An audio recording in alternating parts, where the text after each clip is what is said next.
the relief appearance, it goes to 3.42. Here's Marco Scudero. So he digs in. Chad Godin is ready as well. And we're ready for baseball here in the Bronx. And let's do it at Yankee Stadium. Swings at the first pitch, fouls it away, and we are underway.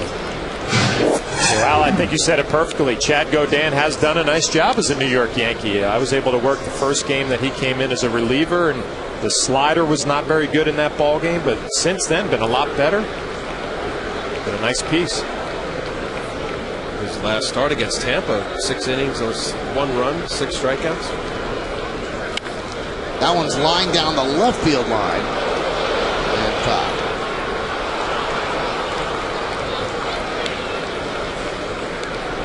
Take a look at a scouting report on Marco Scudero. He is having a career year. We talked last night, playing every day at shortstop, having a big year. And he needs one more run for the 100 mark, the century mark for the year. Runs scored. And he cashed in. He had an incentive-laden contract, 475 plate appearances, and he's well past that. High fly ball, right center. Melky Cabrera will make the play in front of Nick Swisher for the first out. Let's look at the game time weather conditions presented by Bigelow Tea. A chill in the air tonight. 65 degrees, humidity 64%. Wind is 12 miles per hour blowing straight in, and there's a slight chance of rain. Fall is in the air tonight. September baseball, Northeast. Feels good. Swing and a miss by Hill.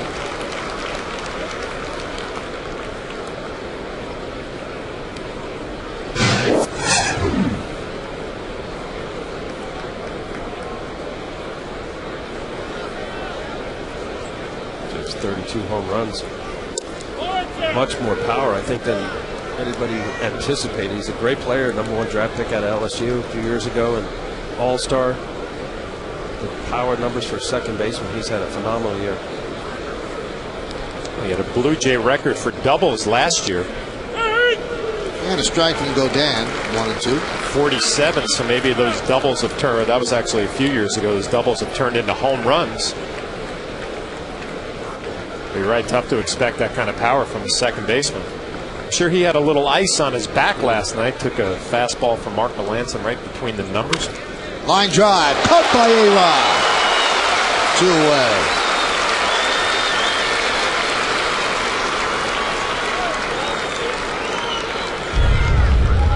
Take a look at Alex Rodriguez playing third base. It's a reaction position, going to his right, making a nice play. Aaron Hill's been hitting the ball hard all year. Nice reaction from the Yankee third baseman. It looked like a slider and kind of a hanger.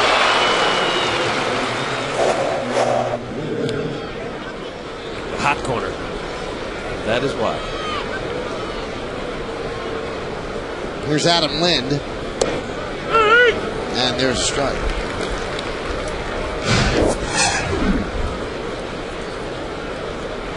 Tied for first in the American League for extra base hits with Mark Teixeira. Both of them have 76.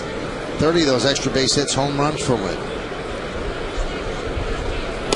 Try to find silver linings in a season, and the Blue Jays' silver linings are that Aaron Hill and Adam Lind are going to be in the middle of their lineup for a long time. Cito Gaston said they'll both bat 3-4. Hill third, Lind cleanup next year.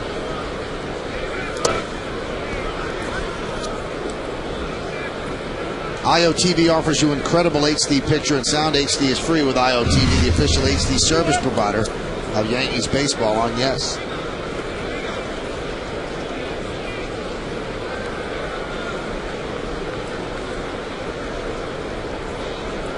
Godin works from the first base side of the rubber and deals outside.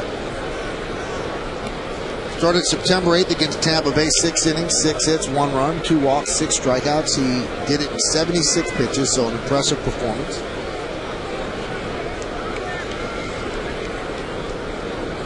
And the 3-1 from Godin. Strike to Lind, and the count is full. Yeah, that start was his longest as a Yankee. He hasn't been here very much outside his 4th start of the year, but what we've seen from him early on in these starts, he'll throw 3 good innings, and then all of a sudden maybe fatigue sets in. Has a trouble around that 60 pitch mark. We'll see how it goes tonight. He strikes him out. Impressive first inning for Chad Godin. As the Blue Jays go down in order, 1, 2, 3. And they go down in order with a little help from Alex Rodriguez. Aaron Hill hit a blistering line drive to third. And A-Rod speared it on the backhand. Blue Jays nothing, and the Yankees coming to bat.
Godin. Now Brian Talent will take his chance against the Yankees starting lineup presented by our good friends at BMW.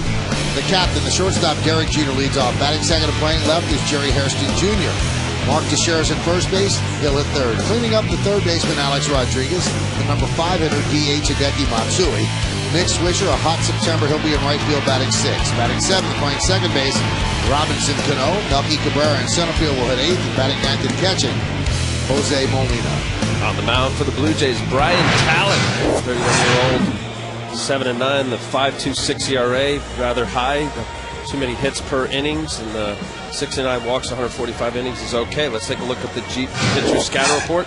Downward plate, he's 6'6", and he really gets a good downward plane. Top half of the ball is hard for the hitters to hit at times. Good early. It allowed only 1 run during the first inning of his last 12 starts. His career first inning ERA is 2.25.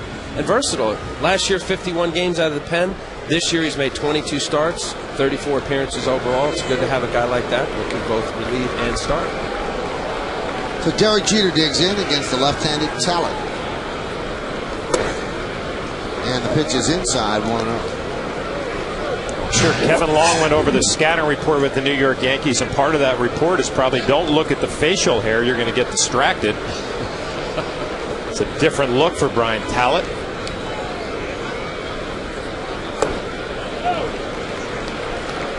So you go like, what is that, the old lamb chops he's got going? Yeah, chops. Mutton chops. Mutton chops. Left-handers.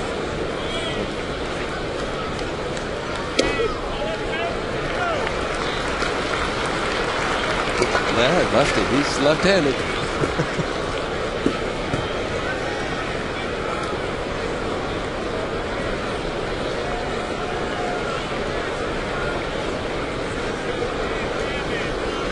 And the 3-0 to Jeter. Lays it in there for a strike.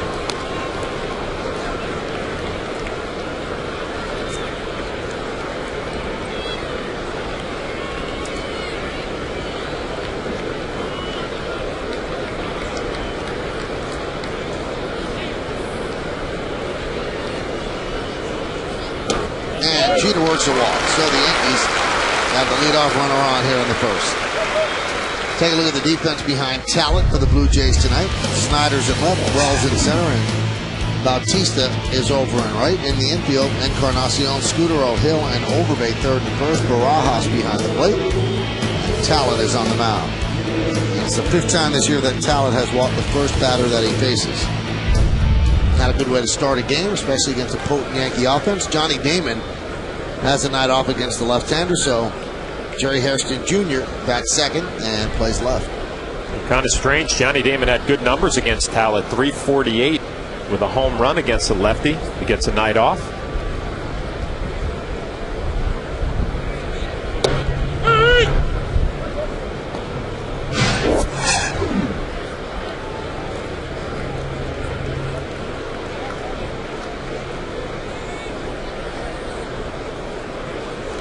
Those are his stats with the Reds and the Yankees.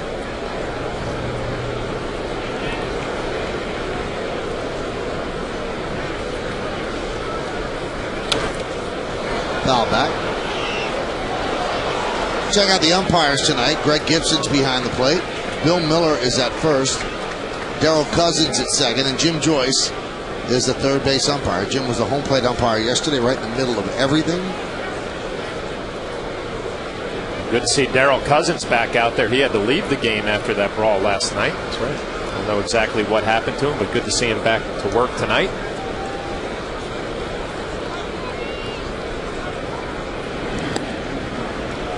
You know, Michael, I talked last night about Jim Joyce, a home plate umpire. I thought he was a perfect umpire for that situation last night.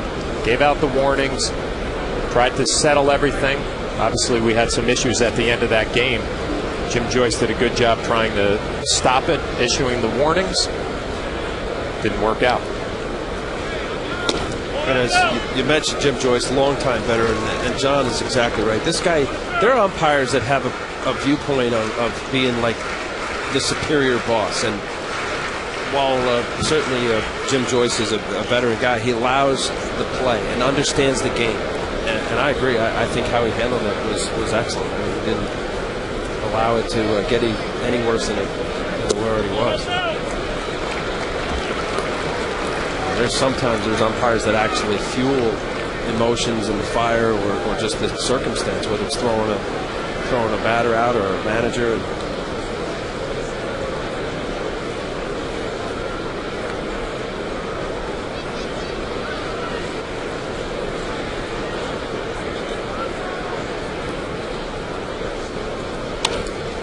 That one is looped into right center field, and that is going to be caught by Bautista. Nice play.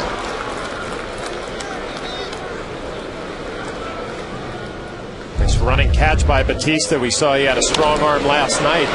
Threw Alex Rodriguez out at home plate, covering a lot of ground in right field on the run. And we saw the strong arm last night, and we see some range from the Toronto Blue Jays right fielder early on tonight. Hey, he's done a nice job out there. In his career, he's been primarily an infielder. Now, as you get a little older, they try to find a spot to keep your bat in the lineup. And boy, he's shown a strong arm, as John said, and nice range. This is good for Bautista and his future. Utility man. Here's Mark Teixeira.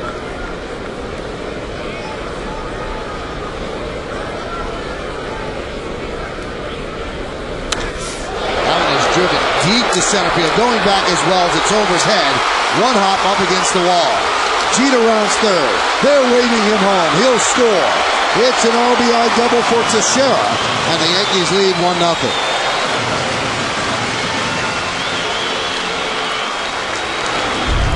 Teixeira's 40th double, jumps on this fastball right away. But most impressive here, aside from what Teixeira just did, was Derek Jeter. Watch Derek Jeter first base here. Immediately, he had the best angle to know that Vernon Wells had no shot at that. Because of that jump from first base, he was able to score. Watch this here. He's got a great angle to see that Vernon Wells can't catch that. Busted all the way through. Bobby Thompson, third base coach, waving him all the way. Nice base running. Shot from Teixeira, middle of the plate, just jumping on a Brian Talent fastball. Getting Karen and Vernon Wells. Nice play all the way around. Here's Alex Rodriguez. 1-0.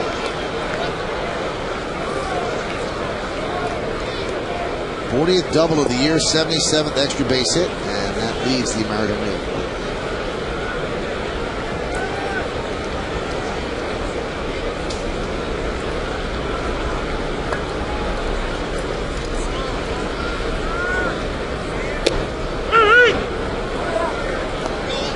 You would expect this to be a good matchup for Alex Rodriguez, a lefty who doesn't throw overly hard, but he's got bad numbers against Talent coming in. 0-67, 1 for 15. That one hit was a home run, but you see the last 22 games, Alex Rodriguez on fire.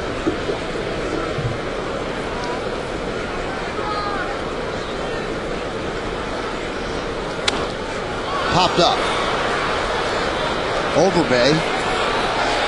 Wynn took that one. He stayed with it to make the play.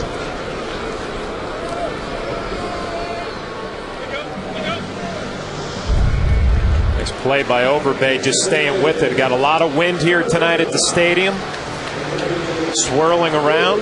Nice job keeping his concentration. I mean, you watch Talent throw. He doesn't light up the radar gun, but it seems like he's a little sneaky. I mean, he got in there on Alex Rodriguez there. Well, with the numbers that you cited, there are certain batters or vice versa, the pitcher, that it's just not a good matchup and good feel. And with those numbers now, 16 at bats, that's enough body of work that Alex just doesn't pick up the ball well off the Talent. You watch his delivery, Al. It's nice and smooth and easy, and as a hitter, it just lulls you to sleep. And he's got that good angle. Next thing you know, he beat you with an 89, 88 mile an hour fastball.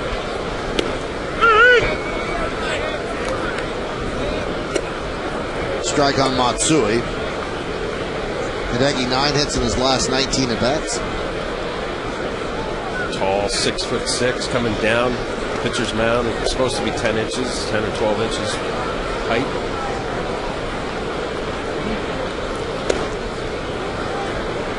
Got a nice little tuck there with the right shoulder too at the last minute. You start looking at pitchers and their delivery. Do they hide the ball? Do they show it to you early? And a nice shot there at Talent's delivery. He kind of tucks that right shoulder a little bit, gives him a little deception. So smooth mechanics, deception, the angle that Al's talking about.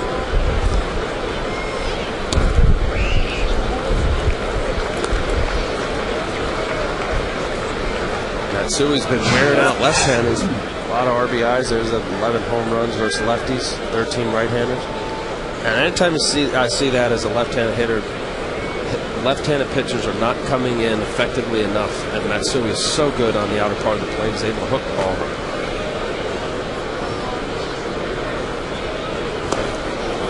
Count 2-2. Well, unlike Alex Rodriguez, Matsui, 529, 9 for 17 with a home run. Career-wise, that's a pretty good amount of at-bats against Brian Talent. And unusual, though, we just saw a changeup left on left, which is unusual. You don't see that very often from lefties against left-handed hitters.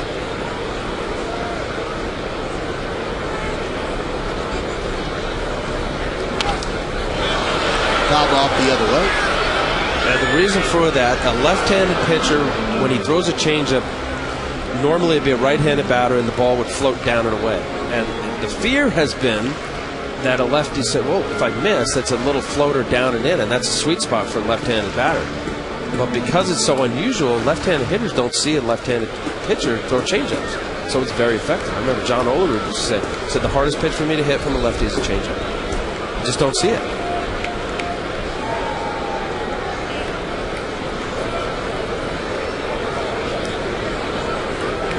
The 2-2. Fouled away. Where Matsui's so good getting those tough pitches, fouling them off, kind of wearing down the pitcher and the catcher. So I just made my best slider and he just fouled it off, spoiled it. Now I got to try to repeat it and do it again. Becky Matsui jumps on some mistakes.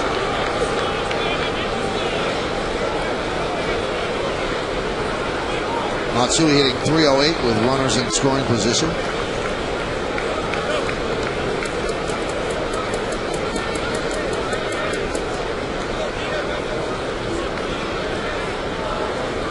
And the 2-2. Line drive, base hit to right field. Bautista fields, rounding third and heading home is Teixeira. The throw is not in time. Matsui moves to second on the throw as the Yankees lead 2-0.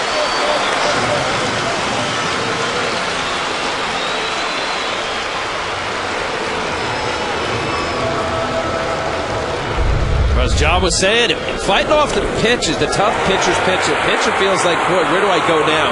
Makes it, I wouldn't even call it a mistake. It was middle down in the zone. Batista's showing a strong arm. Teixeira getting a great jump. Fairly accurate. Barajas trying to come back and little swipe tag right off the bat. All these runs are scored. Good secondary lead from Teixeira at second and getting a good jump. See the throw up the line a little bit. Barras trying to come back with a sweep tag, but again, a strong throw from Batista. It was up the line, but he had a lot on it. Been impressed last night throwing Alex Rodriguez, and then you watch this one, a little, almost a one hopper, had a lot on it.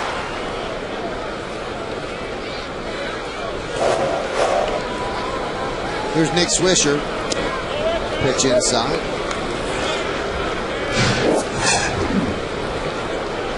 Had some homestand, 11 for 31.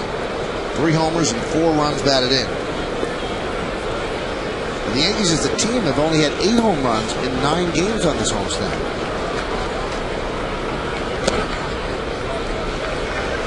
Count 2-0.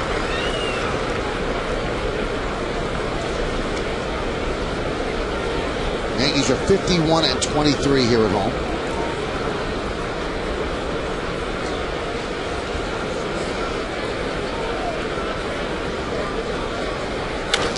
That one's driven deep to left field. Going back Snyder. He has room. The wind holds it up and puts it away for the final out of the first. But the Yankees get 2 runs. How do they do it? Jeter walked, and then Mark Teixeira hits a double over the head of Vernon Wells and makes it 1-0. Later on in the inning, Hideki Matsui a single right, and that brings home Teixeira. 2-0 Yankees.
Upcoming schedule. Tomorrow's an off day for the Yankees, but they will fly out to Seattle Friday and Saturday evening, and then Sunday at 4 o'clock. They had a big series in Anaheim against the Los Angeles Angels Monday night on Yes, Tuesday night on My 9, and then Wednesday a 3:35 getaway day game. Final West Coast trip for the Yankees. Yankees have a 2-0 lead. Vernon Wells leads off, and there's a strike. Wells, a 9-game hitting streak. So the Yankees can have that day off tomorrow, travel out to Seattle. Be nice to get a win here and then have a nice travel day and off day. A lot of talk around town today. The Red Sox and Red Hot Ball Club starting to sneak back in this division race.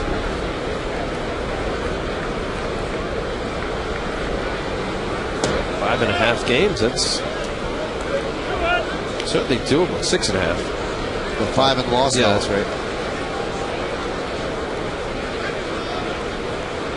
Top of the 3rd inning, Red Sox and the Angels are scoreless. I at the beginning didn't like the wild card, and I've grown to really like it because it does make it interesting right through September for a lot of teams.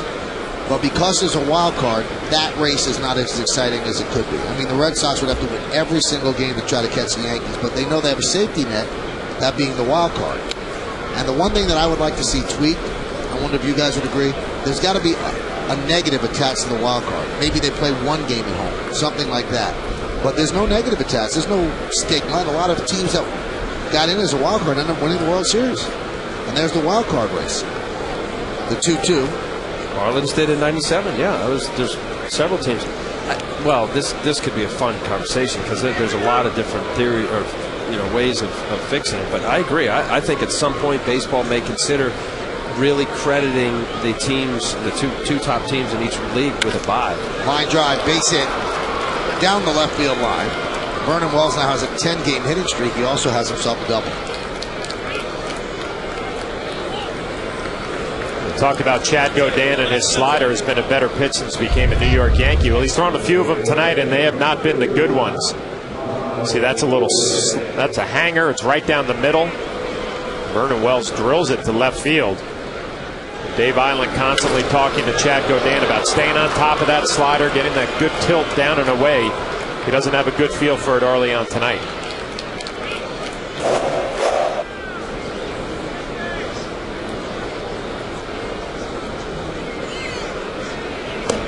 Yeah, and you said it, John, with the slider, any kind of breaking ball, it's kind of a cool night, too. So normally a pitcher, you want that little sweat, and I'm sure he's got it because you can get a better grip on the ball. But, you know, his slider, you got to put away slider when you're ahead, 1-2, 0-2, and then you have your behind in the count slider, which is more of a strike slider. Line into left field, coming on Hairston, he makes the play.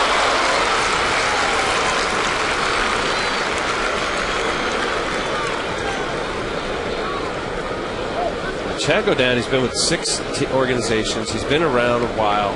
And I just like how he has kind of a, you know, here it is. You know, this is what I got. I'm coming at you. Kind of a gunslinger kind of mentality with good stuff, not great stuff. And it is a command issue. Dave Island watching closely. You know, anytime you get a guy that doesn't have the superior velocity, you know, the only thing that a great fastball does is that you can get away with mistakes earlier in the game his first time around. But ultimately, in the end, a quality pitch is somewhere on the corner. Yeah.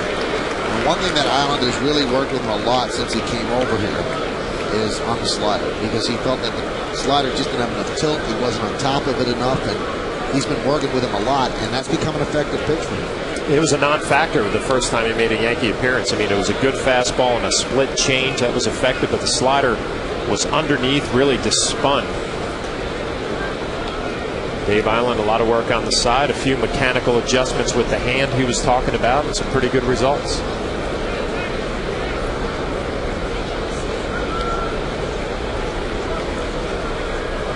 It's got to be a very gratifying feeling for a pitching coach to take something that could be fixed somewhere else and then fix it here. And that's not a knock on the other pitching coaches, but you're saying something and you're able to click with the pitcher that somebody else wasn't able to do. Yeah, you said it, Michael. You know, a lot of there's different ways of getting your point across, and sometimes the same message just said a little bit differently just clicks. And there's a strike. Taking nothing away from Dave Island, obviously, but he had a lot to work with here. I mean, you mentioned he's got a good arm, but he's also been around the block. You've all the teams that he's been with, plenty of big league experience. It's not like you're working with a kid who's up in the big leagues for the first time fighting nerves and do I belong here. So Dave Island did a nice job with a lot to work with. 6 major league teams in his career. Tampa Bay, Toronto, Oakland, Chicago in the National League, San Diego and the Yankees. So you know, nerves, it's not the problem. Which, if there's ever a place where that is paramount, it's here in New York. And certainly playing with the Yankees, Yankee Stadium. Everything is magnified to a much higher level.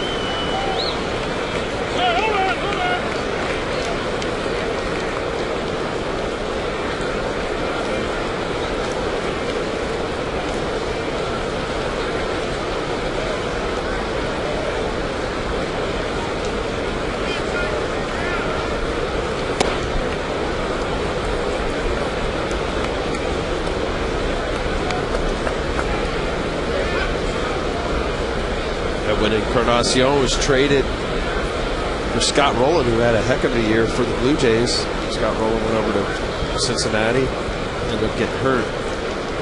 They like Encarnacion, younger player, had a lot of tools. Showed more power with Cincinnati, a better place to hit than American Park. Only 3 home runs so far with the Blue Jays. 216 hasn't gotten going, but they like what they see in this 26-year-old. He had some left wrist problems that he's still working back from, so I think J.P. Ricciardi, the general manager of the Blue Jays, saying, you know what, if I can get him rehab from that and get him healthy come spring training next year, look for a big year.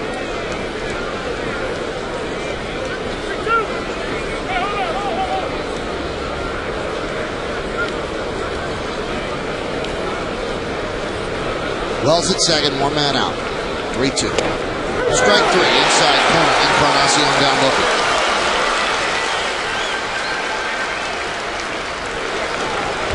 Encarnacion's going to have a little talk with Greg Gibson. You see Molina setting up away. It ended up on the inside corner. Missed the spot, but still got the call. Borderline, looked like it was a little bit off the plate. Greg Gibson, the home plate umpire, makes the call.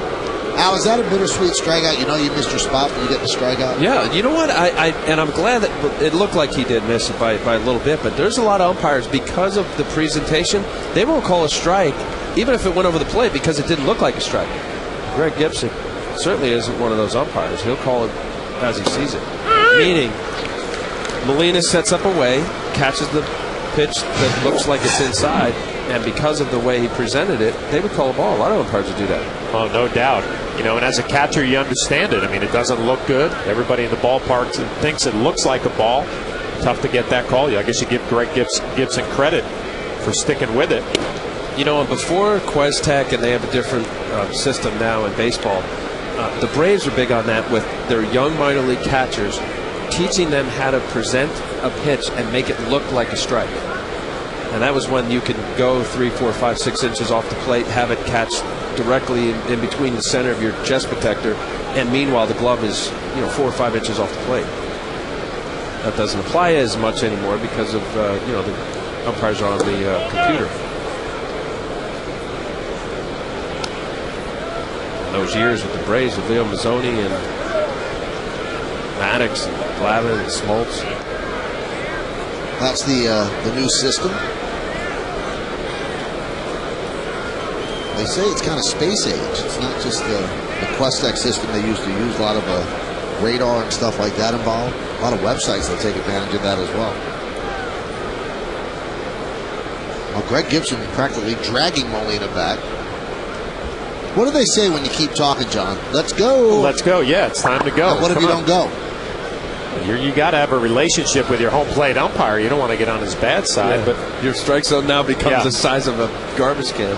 You know, you respect the umpire. He's got to speed the game up, but you also have a job to do. And obviously, early in the ball game with 2 outs, a runner in scoring position, not a huge situation, but want to be on the same page. High fly ball, left center. Melky Cabrera drifts over and makes the play. It's going to be a howitzer to get it out to left center field with the wind blowing in the way it has. We've seen 2 balls held up, Swishers and then Barajas's. Wasn't even near the warning track, so the leadoff double is wasted. We go to the bottom of the second.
Full season ticket pricing for regular season games at Yankee Stadium. Prices for 97% of tickets will either remain the same or decrease. New York Yankees managing general partner Hal Steinbrenner stated, and I quote, At the beginning of the season, I said that we would look into our ticket prices and review them at the end of the year to see where changes needed to be made. We've had a great opening year. Over 90% of our inventory has been sold, and we are leading Major League Baseball in attendance. This plan reflects the changes we believe are appropriate. We will continue to review the ticket policy on a year-by-year basis. A date is yet to be determined for the on sale of 2010 season tickets. For more information, please visit Yankees.com. Robinson Cano takes a strike from Brian Talent as we start the bottom of the second inning. It'll be the bottom third of the Yankee order. They are 40 games over 500 at 93 and 53.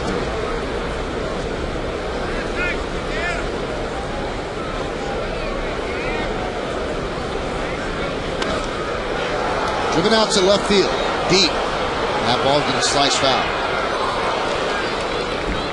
The strength of Robinson Cano looked like it just peeled off the end of his bat, went beyond the outfield fence. The year that he's having. You look at those numbers: 23 home runs, 77 RBIs. Then you start thinking, is this what he is, or can he improve? You expect the power to improve a little bit, and I think most importantly, hitting with runners in scoring position. You know, once he becomes a little bit older, a little more mature, patient, get some at-bats under your belt, expect those numbers to improve, and then start thinking 90, 95, 100 RBI guy from second base.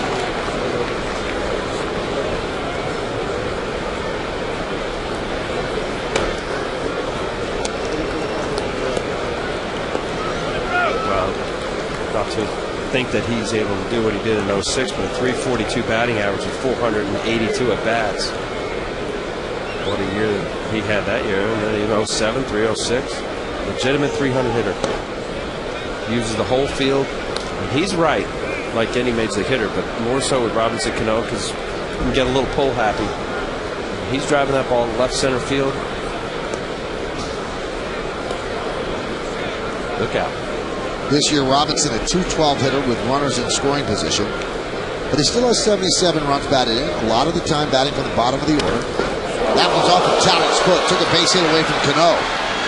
And he guns him down. That was ticketed for center field, but that cannot feel too good for Brian Talent. Well, let's see where it gets him. And he had the presence of mind not to rush it. Sometimes you see it looked like it got him in a pretty good spot, maybe the bottom of his heel inside of his right foot. Took his time, kind of collected himself. More often than not, a pitcher will, yeah, I think he got him okay. Bottom of his left heel. Watch, he collects himself, knew he had enough time. I think he'll be all right. He immediately waved off the Blue Jay dugout. I'm fine. That's going to bring up Melky Cabrera.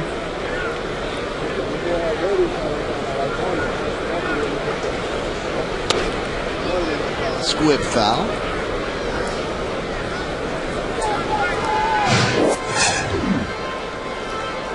Melky back in center field tonight. Career high 12 home runs for the year. Brett Gardner got the start last night. Melky had a pinch hit late in the ball game.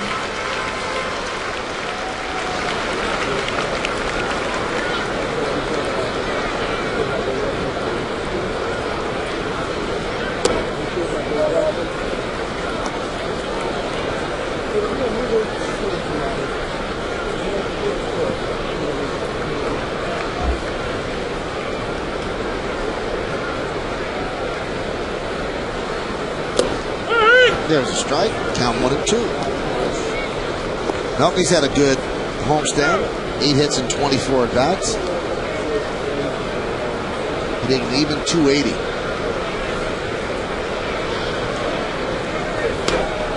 This is the side of the plate Melky's really done a better job from this year, hitting .266 against lefties.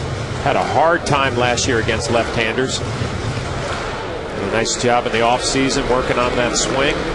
It's paid off, hitting .286 against righties, .266 against lefties. Not bad. Encarnacion.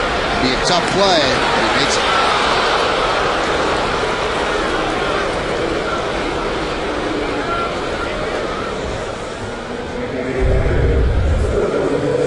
Melky getting fooled by a little changeup out in front. I think that may have cost him getting a single. Nice play. Encarnacion almost falling down. Then has to redirect to get something on the ball. Oh, just bang, bang. Watch him, he has to now turn his front side in, almost falling down to get enough on the baseball. Pitchers love it. Guy ever make a great play and say thank you? Yeah, I'm sure. Guy ever make a bad play and you go, what are you doing? No. Never? Nice guy. I don't know, thank you. Come up, give him a nice little, ready to go. Pitcher ever come up to you, John, and go, that was, you called a great game? Yeah, they have. You see Melky out by a half a step. He thought he was safe. Run through the bag. I've had pitchers, compliment you on, hey, you did a nice job back there, way to call a game, and other guys who wouldn't even give you the time of day after a good ball game. Is that right? Yeah. Oh, that's wrong. So if you walked up to a pitcher, that guy, and said, what time is it? They wouldn't give you the time of day. They wouldn't give me the time of day. Who was rude? Yeah, I'll tell you. Well, I'm used to that up here with you guys, especially you, Michael. But one of the guys that I remember vividly, David Wells, if he threw a good game, and now you got to remember, he would not shake off at all. Right. If he threw a good game, he would talk to the media and talk about what a great game he threw. If he had a poor game or made a couple of bad pitches, he would say, I don't know why I threw that curveball. I shouldn't have thrown that pitch in that situation. Really? Interesting. As Molina goes down on strikes. We'll continue to explore this with John, and we're going to tell him exactly what time it is. That's right, it's 7:51, John.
Pitchers brought to you by Verizon Fios. This is Fios.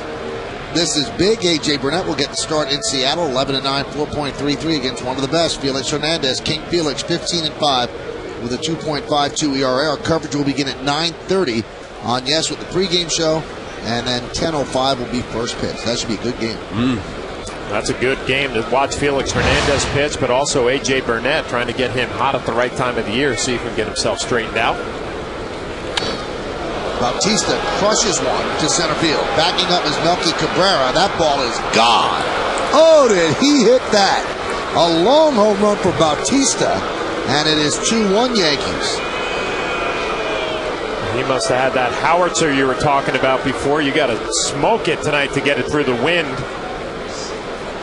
Be his 7th home run of the year.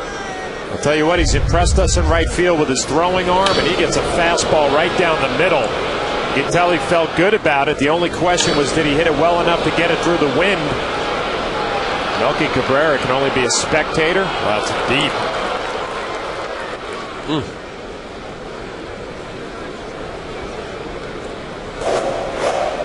There's Travis Snyder. Hot shot up the middle, a base hit. Aggressive early swinging by the Blue Jays. Let's take a look at the IOTV HD Super Shot on the swing by Bautista. Puts his foot down, barrel out front. Ooh, that is, if it's ever on a sweet spot of a bat, that was it.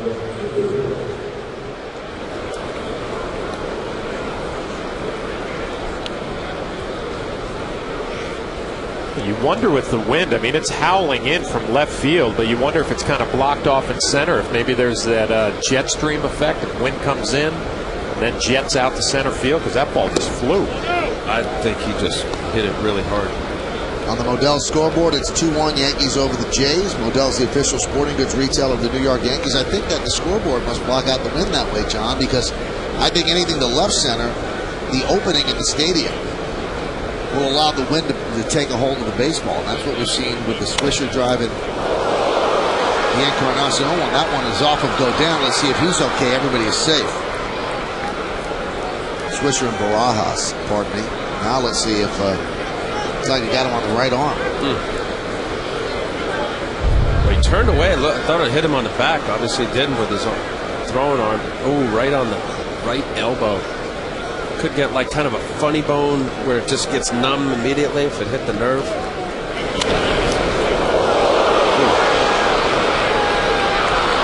Like right on the outside part of his elbow.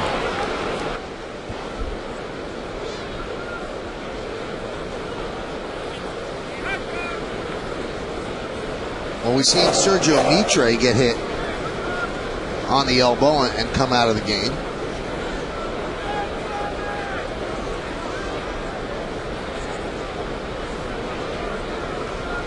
He's going to try to throw.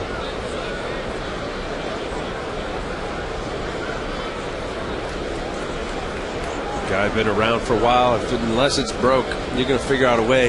This is an opportunity for Chad Godin. Funny, the guy's such a competitor, though. He just turned to Derek Jeter and said, could you have had that? Looks he's not thinking about his arm. He's thinking about, could you have made that play for me? Should have let it go, gotten out of the way.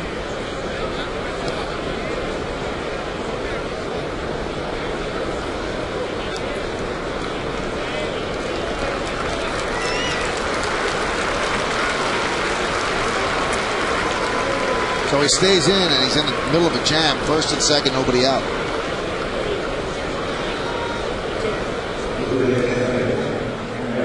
That is a scary, scary position to play. You are closer than anybody else on the diamond in fair territory. After you deliver the ball, you're about 50 feet away from the batter. Not much time to react. Off balance. Not every pitcher has a perfect ending like a Mike Mussina or a Greg Maddux. Square to home plate. And a strike. And there's plenty of ball. You throw a ball in 90 some odd miles an hour, and for sure when a ball's hit as hard as a Bautista just hit that home run, they're coming out 100 plus miles an hour.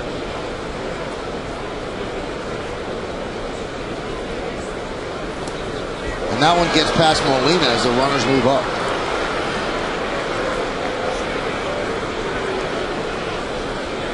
Molina went with the backhand trying to block this. You see he's setting up inside. It's that split changeup yanked to the outside half. The tough pitch to block for a catcher. You're anticipating which way is it going to go if it ends up in the dirt. It looked like Jose Molina thought it would go down and in. Went down and away. It'll be scored a wild pitch. Slider from a righty. You always know if he makes a mistake, it's going to be down and away in the dirt. You can predict where it's going to end up. A split or a changeup. Not so easy.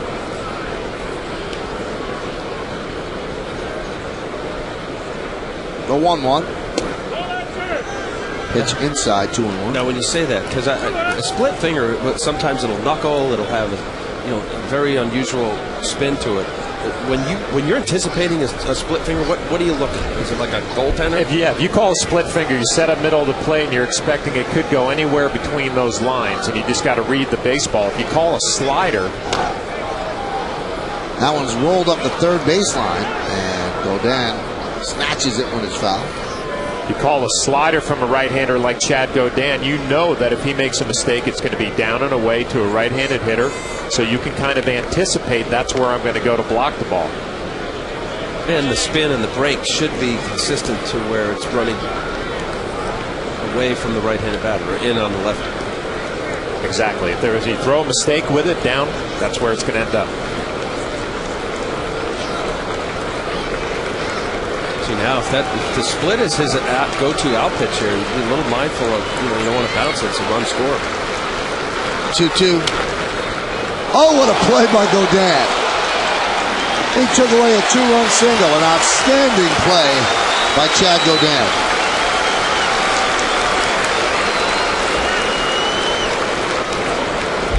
Behind the back. Let's see if he actually saw it go into his glove. Turn. Oh, that's pure luck. That's great that he was able to have the mindset to put his glove out there. Robinson Cano would have gotten to that ball, but watch him. Great play. Just pure luck, instinct. Put your glove out, hope that you catch it.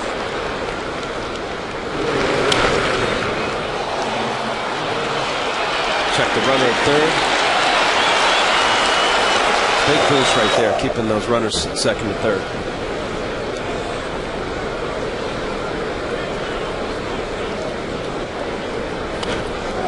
Adam Lynn fouls it away. Well, an interesting situation here for Chad Godin. You have Lynn, the third batter. You see the numbers 30 and 101. You have first base open. Think about pitching around him a little bit. The problem, Vernon Wells on deck has been a red-hot hitter. 10-game hitting streak. Extended it tonight. Makes you think twice about pitching around the lefty. Oh, I would. In this ballpark, especially left-hand, you make a mistake. Adam Lynn, there's only two other guys in baseball that have 300 batting average of 30 home runs or more. Albert Pujols and Derek Lee. He's having that kind of year. Now, when you talk about pitching around somebody, I remember a pitching coach explained it perfectly to me. He said, just start the at-bat like it's an 0-2 count. Every pitch is 0-2.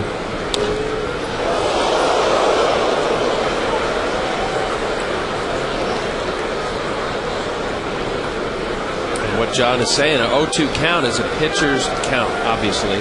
And the pitcher's pitch would be that you're going to be mindful of whatever it is, your fastball, change, or slider, in the case of Godin, that you're going to be black or off the plate. Pitching off of the white.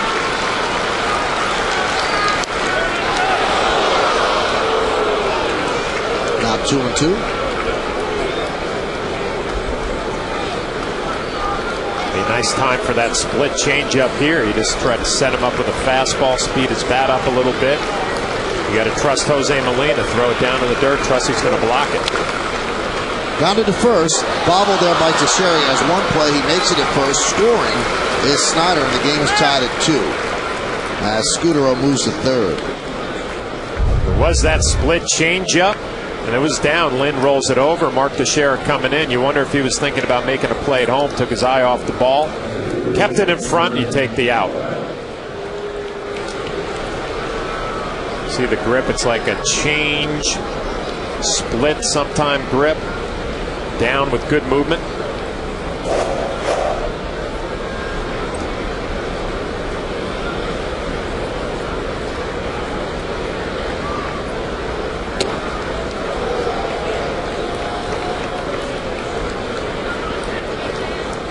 Count 1-0 on Wells. Wells doubled to left field. That extended his hitting streak to 10 straight, and he is 18 for his last 35 and 11 for his last 19.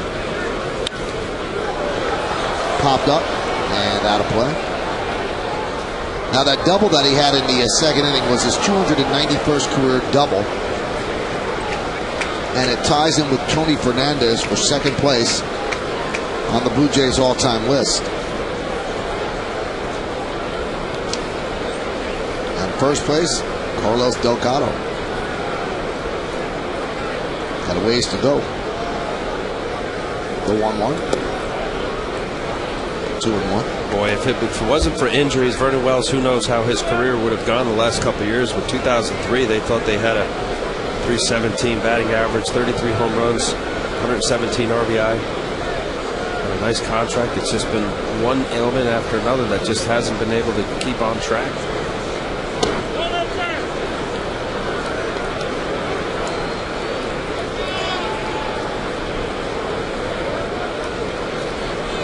.50 pitches for Godin.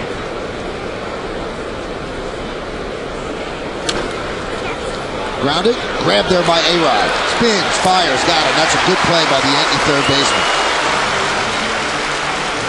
But the Blue Jays tied the score. 2 runs on 3 hits, no errors and 1 man left. A-Rod kept it tied with that nice play right there, a 360 and a strong throw to Teixeira. We go to the bottom of the 3rd.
That talk. It's time for the Toyota Text Poll. Tonight's question is, looking ahead to 2010, what games on next year's preliminary schedule are you most excited about? Your choices are these. Number 1, the opening closing at Fenway. Number 2, the Subway Series. Number 3, the home opener versus the Angels. Number 4, the home series against the Phillies. And number 5, the road series at the Dodgers. You can text your vote to 58772. Standard text messaging rates apply. Why do they have a home series against the Phillies next year? They just had one this year. Now, Brian Tallett's out of the game. You wonder if it was when he got hit on the right foot. So the Blue Jays now will go to the bullpen, and they'll try to get 7 innings out of the pen. It's a 2-2 game, so whichever pitcher comes in is going to have as much time as he needs. And maybe this is the injury that did it. The Robinson Cano comebacker got him on the right foot. Maybe it started to stiffen up while sitting on the bench. We'll talk about it when we get back.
On your PC or laptop, if you're a Verizon Fios TV customer with Fios Internet who watches Yes, log on to YesNetwork.com, Yankees.com, or Verizon.net/Yes to get more information and sign up for your subscription now.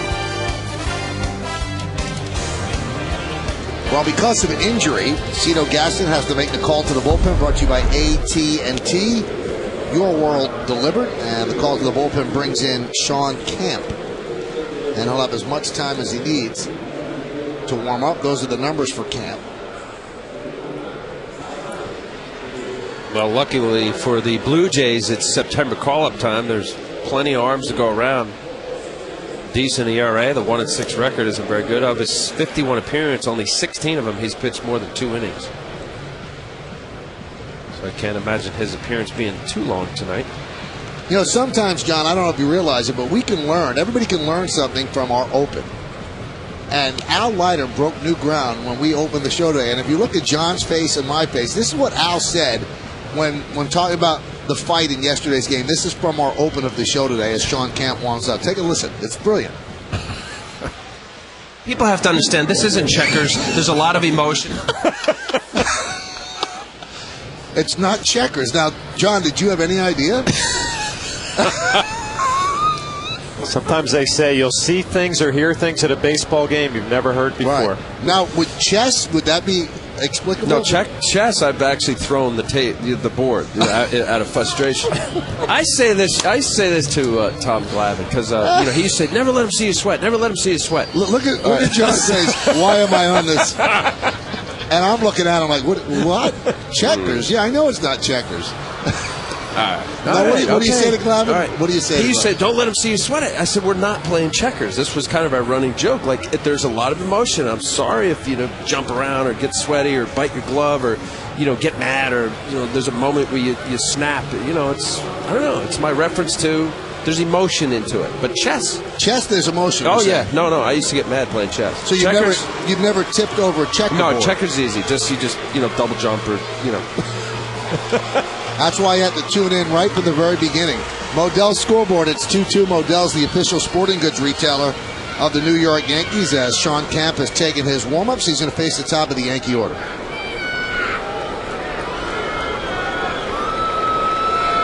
You make life fun for us, Al. You really do. And there's a strike.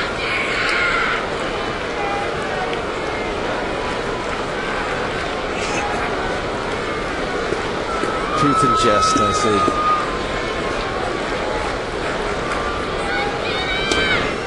There's a strike. Camp has a little three-quarter delivery. Nice little movement on his fastball. Good sink.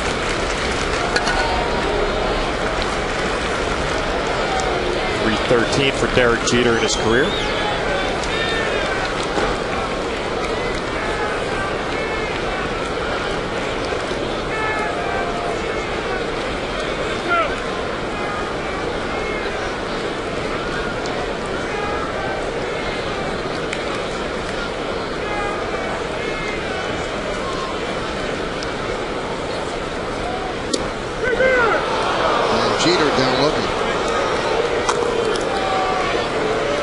There's that presentation for Greg Gibson, the home plate umpire. Watch Barajas set up away. This is a front door slider that may have got the inside corner, and all that matters is Greg Gibson saw it that way. Let's see if this would be a good angle. Oh, yes, that is a strike.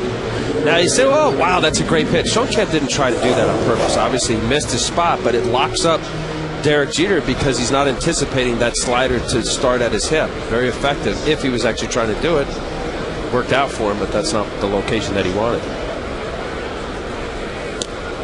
Pitch outside to Hairston. Just watch him put his foot down. He can't pull the trigger. Derek at that point saying, boy, I hope he's going to call this inside. He did not.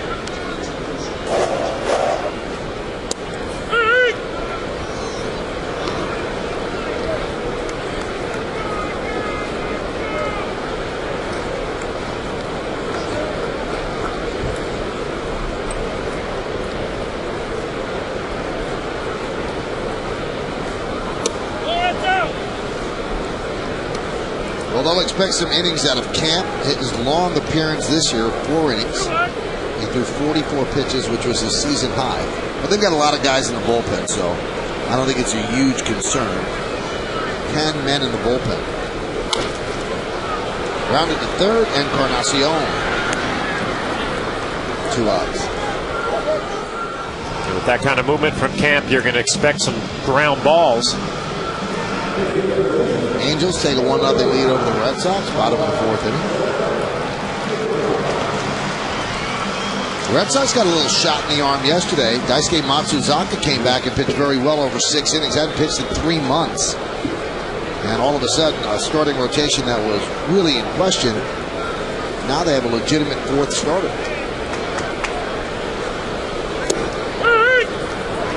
Is Tozawa still their 5th guy? Let's see if they have.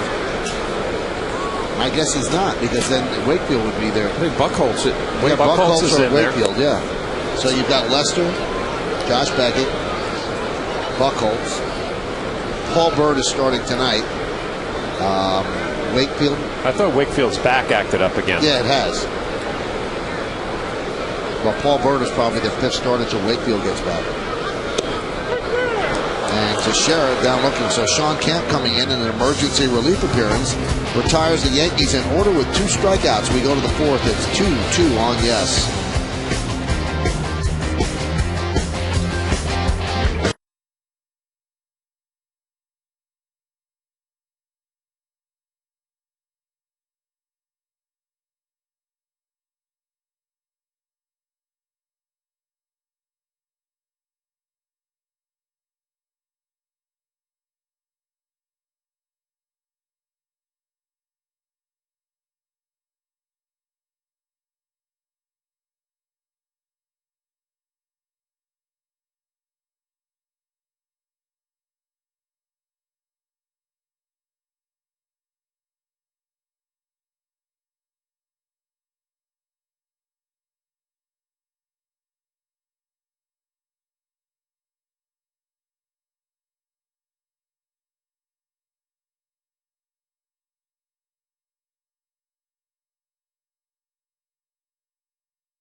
Smokers Quit Line Quiz. Which former Yankee won American League Manager of the Year in 1985 for the Toronto Blue Jays?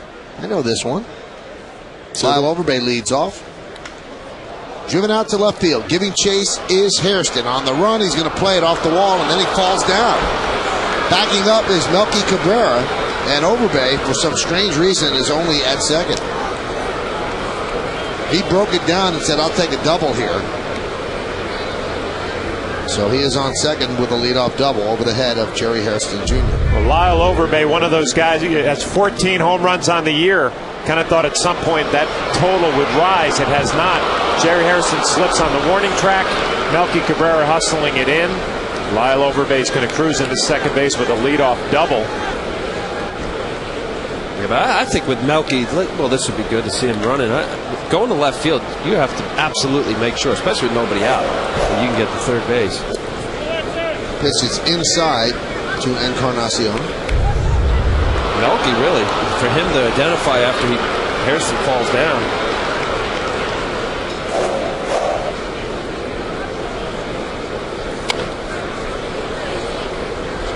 Count 1-1. 2-5-0 Blue Jays, 2-2-0 Yanks.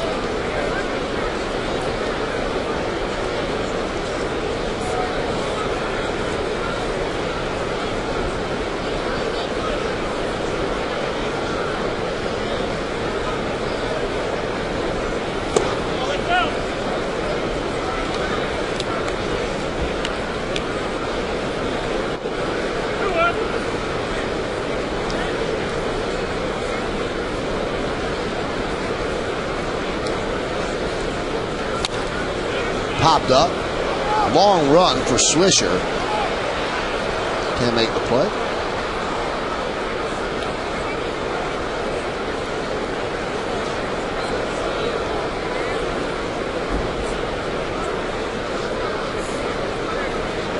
Good put-away pitch for Chad Godin. Encarnacion, career-wise, always been a very good fastball hitter. I'd like to see Godin, if he was able to take a little bit more off that slider, get more of a slurve break.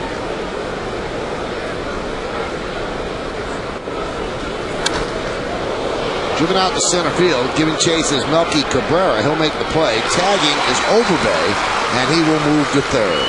Let's check in with Bob Lorenz back in our Yes Network studios.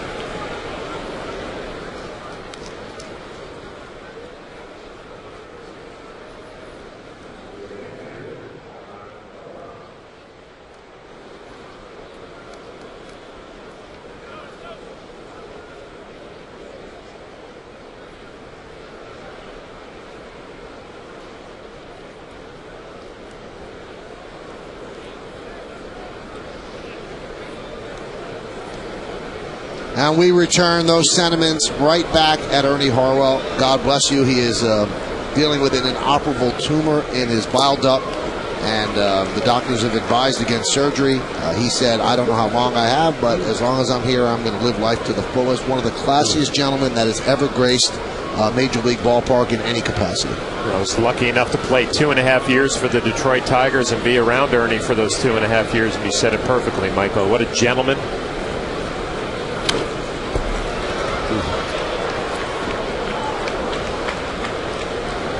Always so positive too. Even and you mentioned it, John, a gentleman coming over to the opposing team. You always knew of Ernie Harwell and listened to him, whether a visiting player, but come over and talk to everybody. Just so friendly. What a nice man. Real Southern gentleman, and the only broadcaster in history that was actually traded for a player.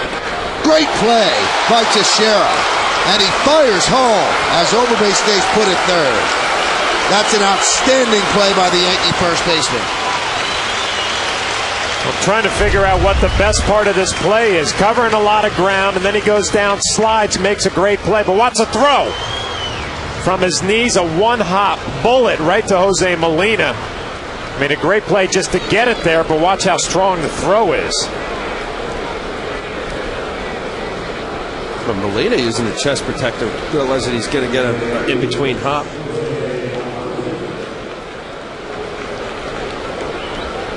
Pretty impressive.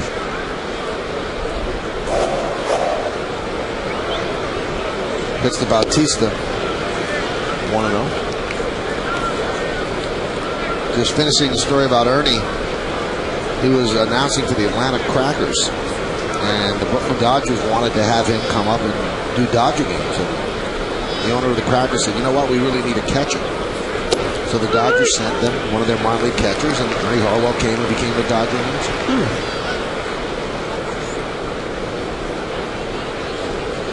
But he spent the majority of his career in Detroit as the Tiger announcer. Now it is driven out to center field. Coming on is Melky Cabrera, and he makes the play. So the leadoff double is wasted. No runs a hit, no errors, and one man left on base. We go to the bottom of the fourth inning. It's a 2-2 game here on Yes.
Blue Jays. I think it's Bobby Cox. Yes, it is. That's it. Doesn't make us wait. It is Bobby Cox. 99 and 62 that year. Now there are rumors out of Atlanta that he might not be coming back as the Braves man. He said he still loves it. 68 years old.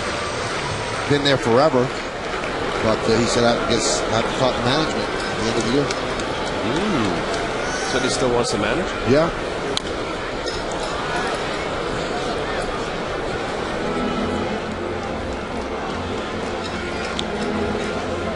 Tony La Russa and Bobby Cox, aren't they career right up there? In terms of, yeah. Career wins? I mean, neck and Tony neck. La Russa is behind only Connie Mack, I believe. Connie Mack owned the team. It's hard to get fired. 50 years he was the A's manager. The 0-2. Rounded up the middle and a base hit.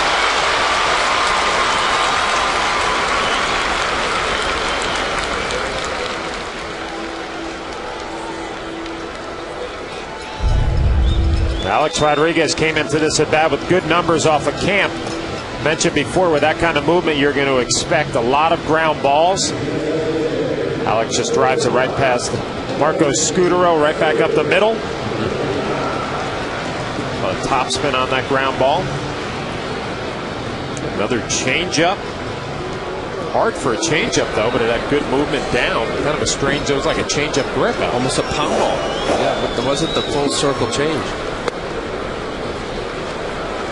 A-Rod's now 8 for 17 lifetime against Camp. It was also odd because usually they throw the changeup from up top. It looked like it was 3/4 and his hand was on the side of the ball. Trying to get through. So, well, if your hand's on the side and you get through it, you get more of a screwball spin, that's what that pitch was. Dove slowly back to the mound. Camp will get Matsui as A-Rod advances to second.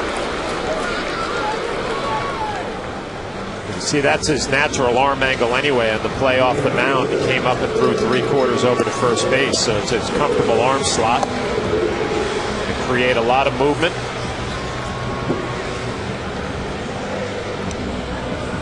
If you want to add movement to a pitcher's repertoire, you drop your arm down. That was the same pitch that Alex got the base hit up the middle. Ends up being a kind of a turnover changeup. As John was saying, you can see where a pitcher's natural arm slot is based on how they would throw that ball. Or sometimes pitching coach will put a pitcher out at shortstop, hit him some ground balls, and tell him to throw to first, and that's where he is most comfortable.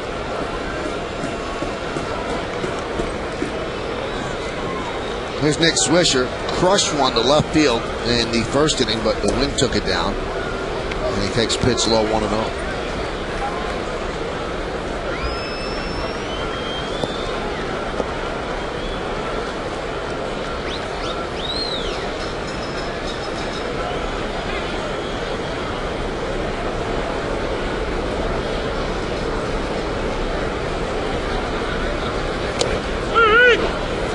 Missed the target, but it was a strike, and the count 1-1.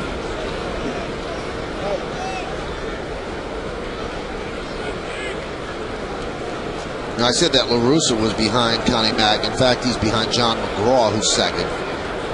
Then La Russa, and then Bobby Cox.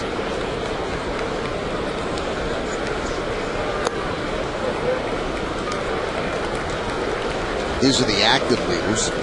So La Russa has 25-46. Connie Mack is 37-31. I don't know if La Russa's going to hang around that long. Bobby Cox at 24-03. And then Joe Torre, Lou Piniella, and Jim Leyland.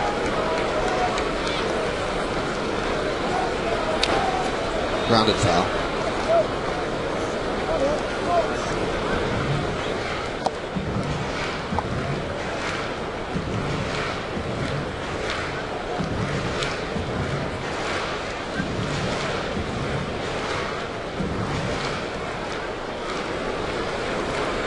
Talking to Kevin Long about the streak that Nick Swisher's in, and I said, well, what is the difference? He's had a good year all year, but there's been some lulls in the season. And he said he's willing to go the other way. needed to track the ball, and if the ball's thrown away, to hit the ball the opposite field. Oh, what a play by Hill. He took a base hit and an RBI away from Nick Swisher. That's an outstanding play. We've seen some good defense tonight. Wow, this is the slider, gets out in front, just a snare play behind him. Aaron Hill gets that ball that's almost in right field or heading toward right field. Watch this play behind him. Great presence of mind, quickly to his feet.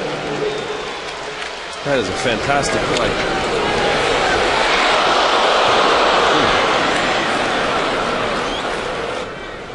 Heading out toward right field.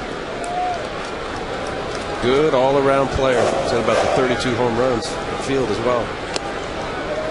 Alex Rodriguez moved to third on that ground ball, so he's there with 2 outs for Cano.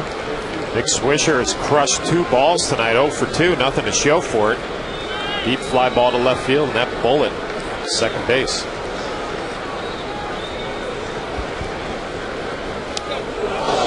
And Cano gets plunked. Cano 4 for 7 lifetime against Camp. And he gets hit with a pitch. Well, after what happened last night, you're going to pay attention to all the hit by pitches tonight, and that was a slider from Camp. Clearly no intent, but with the history of last night's ball game, so he gets him off the right calf.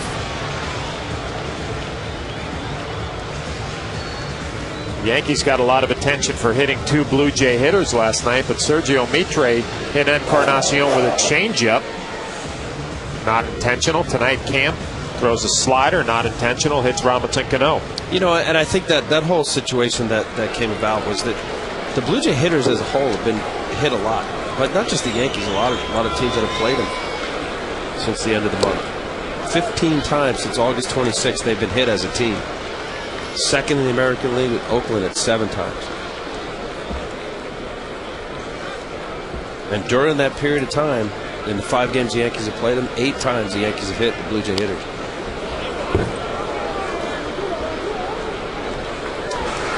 And I agree, John. Yesterday, Mitre was a changeup. You're not going to hit somebody with a changeup. Right. And Melanson, in 16 innings, he's hit 4 guys, and that's what he's done. It's really hard with Melanson, though, because if you look at his minor league numbers, he has good control. But when he comes up here, I don't know if he stresses or gets tight. He does hit batters. The 1-1. Laced into left field. That is caught by Snyder.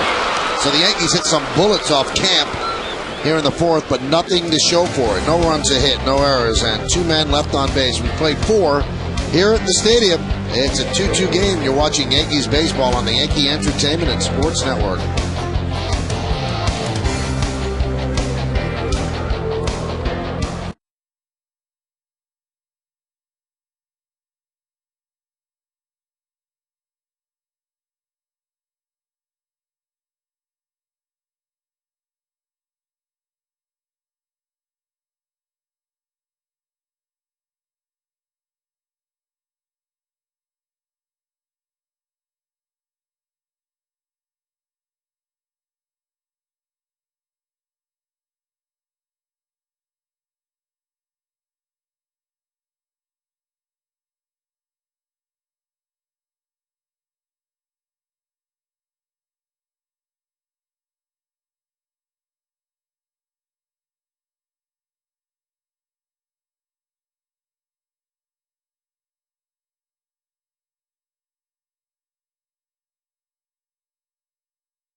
in the 7th, and then, of course, in the WB Mason postgame show with Kimberly Jones. Lexus scoreboard, 2-5-0 Blue Jays, 2-3-0 for the Yankees. As we go to the 5th inning, Chad Godin's still in there. He's throwing 63 pitches. And he'll face Travis Snyder, the number 9 batter in the lineup. It'll be 9-1-2 in the Blue Jay order. And Godin deals. 0-1. If you just joined us, fallout from the brawl yesterday, Jorge Posada was suspended for 3 games, as was pitcher Jesse Carlson of the Blue Jays, and both of them are serving their suspensions now. Shelley Duncan of the Yankees was suspended for 3 games. He's appealing that, so he is active tonight. And undisclosed fines for Kevin Long, Edouard Ramirez, and Rod Barajas. Now, we talked about this on the Open, and I'm sure you've heard the world talking about it today. There's a ground ball at first as Snyder is out. There's 2 ways to look at it. Well, really 3. Posada really didn't show great judgment because Carlson threw behind him, didn't hit him, and threw low, which is all you want. So why did Posada react that way? The second way you could look at it, why was Carlson not behind the catcher on the third base side, since the throw was coming from right field? And that's where the connection was made as Posada was scoring. And the third way to look at it is whether Carlson or Posada are the ones that you blame. The Yankee team showed something they haven't shown in recent years. They showed fire, determination, and they came out and they backed up their teammate, and that's what caused both benches to empty. So you could choose to look at it any of those 3 ways. Well, my first thought is, Jorge Posada took a beating today on some of the sports talk radio, and I'm sure, Michael, on your show, you probably heard some of this, but for not showing good judgment. I'll tell you what, when you get a fastball thrown at you at 90 miles an hour, you can't predict how you're going to react. And we all know that Jorge Posada has a fire in him. It's what the Yankee fans love about him. Popped up, shallow center. And Jeter with an over-the-shoulder catch. The wind took that in and allowed Jeter to make the play and not Cabrera. Well, nothing new for Derek Jeter, going over his shoulder to make this catch. Actually was in cruise control, didn't have a long way to run. Could set his feet a little bit and make the play. Boy, that ball is really pushing back to the infield there. Almost overran it. Tough play. There's a strike. But to finish my point on Jorge Posada, and a lot of fans say, you can't go out there. You got to think about the playoffs. You got to think about your teammates not getting hurt. Not easy to do when you're in the heat of competition. You get a fastball thrown at you. Obviously, you're going to get a little fired up. There's a ground ball to short, and through the legs of Jeter. A rare error for Jeter, who's had a splendid defensive season. I believe it's his 8th error of the year.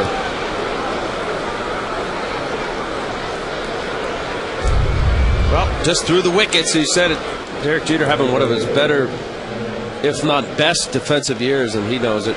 Just pulls up the glove, thinking it's going to be down, and oops, between the legs. Unlike Derek, has been very, very consistent this year. Here's Adam Lynn, popped up.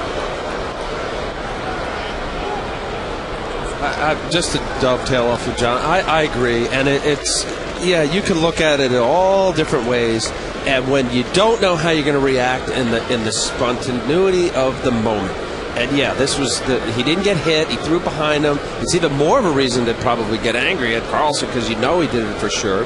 And yes, it is a livelihood, and they have possible injuries and playoff implications. What ifs, but you can't just all of us stop that moment and say, I better be careful with how I behave here. All right, let me stop both of you, though, okay? I can understand the ball's thrown behind him, he gets upset. But he's on second base. Shouldn't it have been done by then? Well, you know what? The thing is, people are so excited that Jorge Posada started this. Jorge Posada had a few words for Carlson and went to first base. Now, obviously, he scores on the base hit, and you bring up a good point. What is Carlson doing where he was? He should have been backing up on the Blue Jay side of home plate. Because the throw is coming from right. Coming from right field. Right, but you know what, guys? sometimes more than anything else, and I don't believe he was thinking about, let me line up perfectly in line so when Posada comes by, I might have it. I don't believe that. I think he was, you had double down the line, here's a run, and you saw him jog in. He was kind of just not in position. He wasn't doing what a pitcher's supposed to do. I don't believe he stood there purposely in line to see Posada bump him or say something to him. I just don't believe it. I just don't think he did his job. Soft ground ball to second base. Cano is there, and that's going to do it as Godin has worked through 5. No runs, no hits, 1 error, and 1 man left on base. The end of 4.5, we're halfway through. Yankees 2 and the Blue Jays 2.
Jose Molina will lead off against Sean Camp in his 3rd inning of relief, and there's a strike. Now, just to continue or finish up the point that we were making about last night on the Lexus scoreboard, it's 2-2. Now, John, you're saying that a ball's thrown behind a guy, in the heat of battle, you can't really process, how's this going to affect the team? You don't want to get hurt for the playoffs, blah, blah, blah.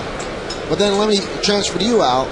In that World Series when Roger Clemens threw a bat at Mike Piazza and Piazza did not go out to the mound, all I ever heard was, well, Piazza had the presence of mind not to do it because he didn't want to get suspended from a World Series. So what's true and what's not? Okay, well, you know what? Then if Mike Piazza was able to control that, realize, okay, this is a World Series, I better not do it because our offense, he was able to control that. All I'm saying is that, and I understand, Blue Jays are out of it. There's really no reason for Posada to behave, provoke anything, just let the sleeping dog lie and all that. But different people react differently, obviously, Michael. And as Piazza reacted the way he did to Roger Clemens, there were a lot of people who thought, go ahead, Mike. He's right over there. Roger Clemens threw the bat at you. Go get him. And I don't think either way. I think if Piazza went out there, everybody said, hey, good for you. You were mad, and oh well, let's take whatever happens. Well, tell me about Mike Piazza's personality. We know Jorge Posada, how passionate he is. He gets fired up. We saw that last night. Mike Piazza playing against him seemed like a mild-mannered, mellow guy. I think the personality comes into play, too. When you get hit, how do you react? Yeah, there are a lot of California, Mike played with the Dodgers for a long time, and he was kind of a very you're right, very mellow guy.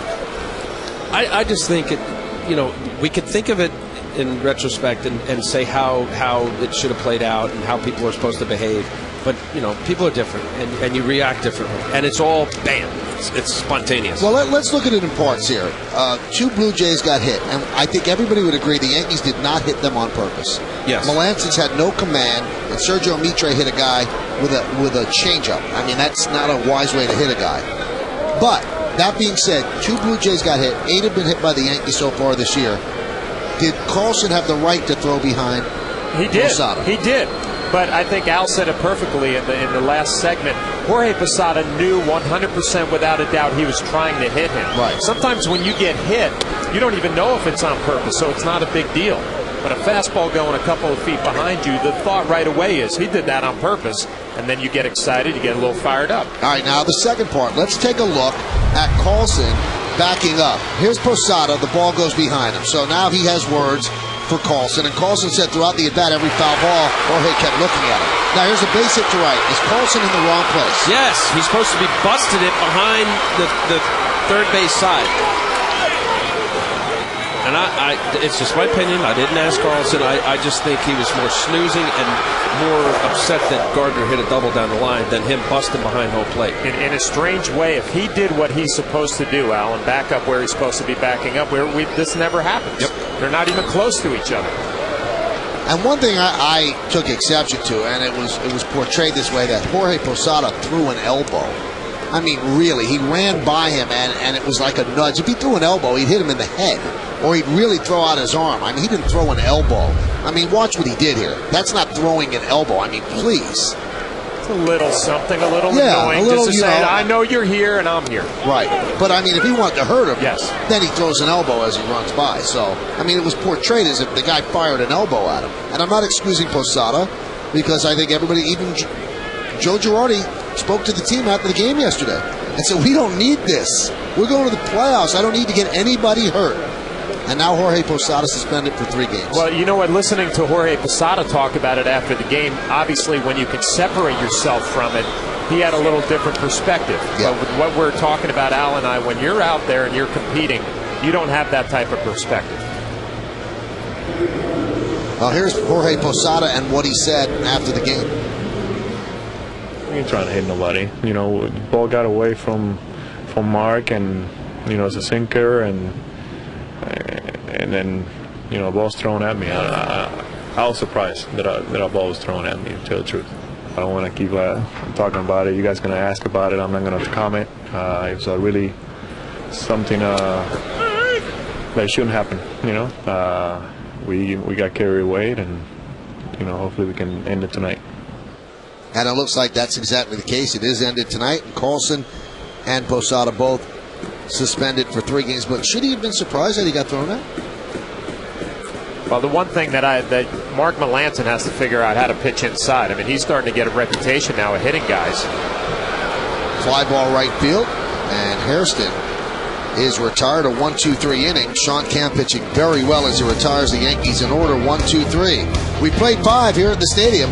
We go to the 6th inning, and it's all knotted at 2.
World and by Ford, the official truck of the New York Yankees.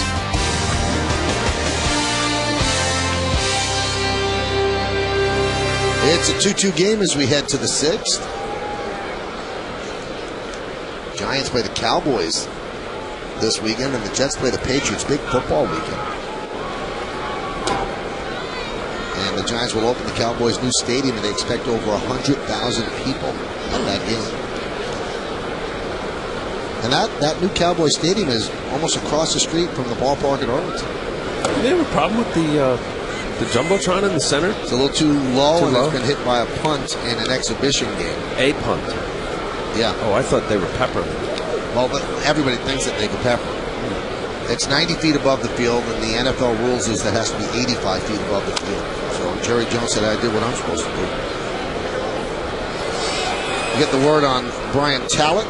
He left tonight's game with a right foot contusion. The rule that the NFL came out with, rather than forcing the Cowboys to raise the board, and Jerry Jones said that would aesthetically cost him, and also cost him $40 million to raise the board, it would be a do-over if the punt hits the video board. In fact, the video board, which is supposed to be humongous, actually costs more than the old stadium. Believe it. It goes from the 20-yard line to the 20-yard line, which would be 60 yards.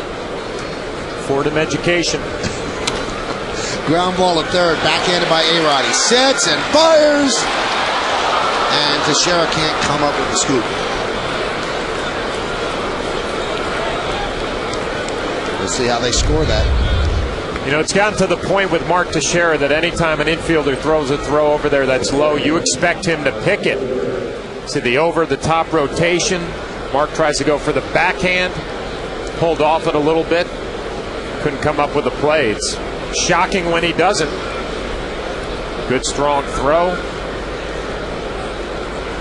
And score that a base hit. And if he'd come up with that, it would have been an out.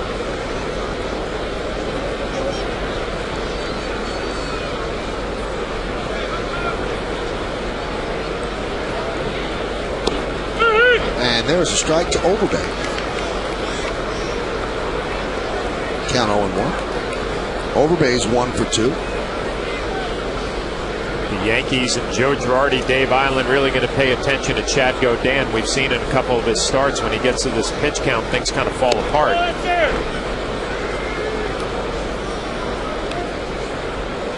Right up at 81 now, 51 strikes, 30 balls.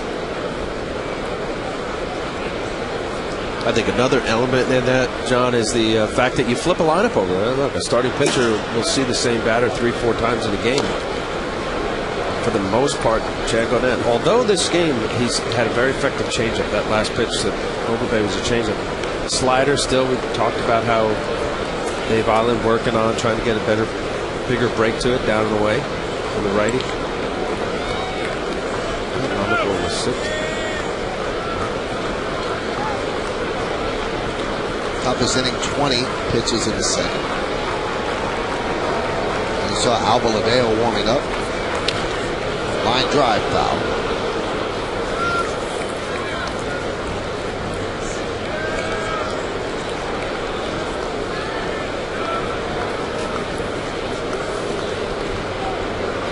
Many times a pitcher that historically a batting average against goes up as you go further into the game because of the flipping lineup.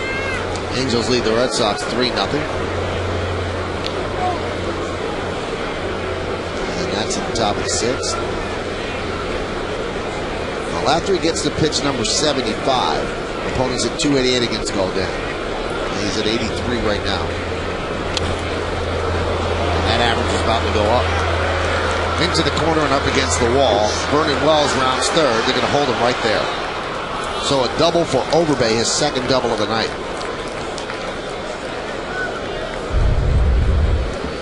Overbay has hit the ball hard all night. A line drive to left field his first at bat, a double the other way. And here he pulls it down the right field line. Vernon Wells gets a good jump off the bat. He's going to get to third easily, possibly scoring. But Nick Swisher does a nice job of getting it in quickly. It looked like a slider, a little rolling slider down and in. Drilled into the right field corner.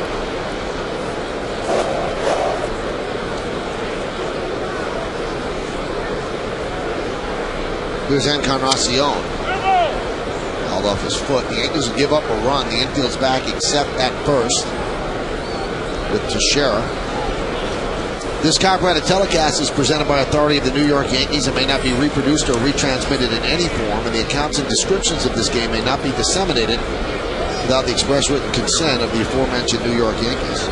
Blue Jays are 0 for 10 with runners in scoring position tonight, so Dubin, while allowing 7 hits, has gotten tough in these spots.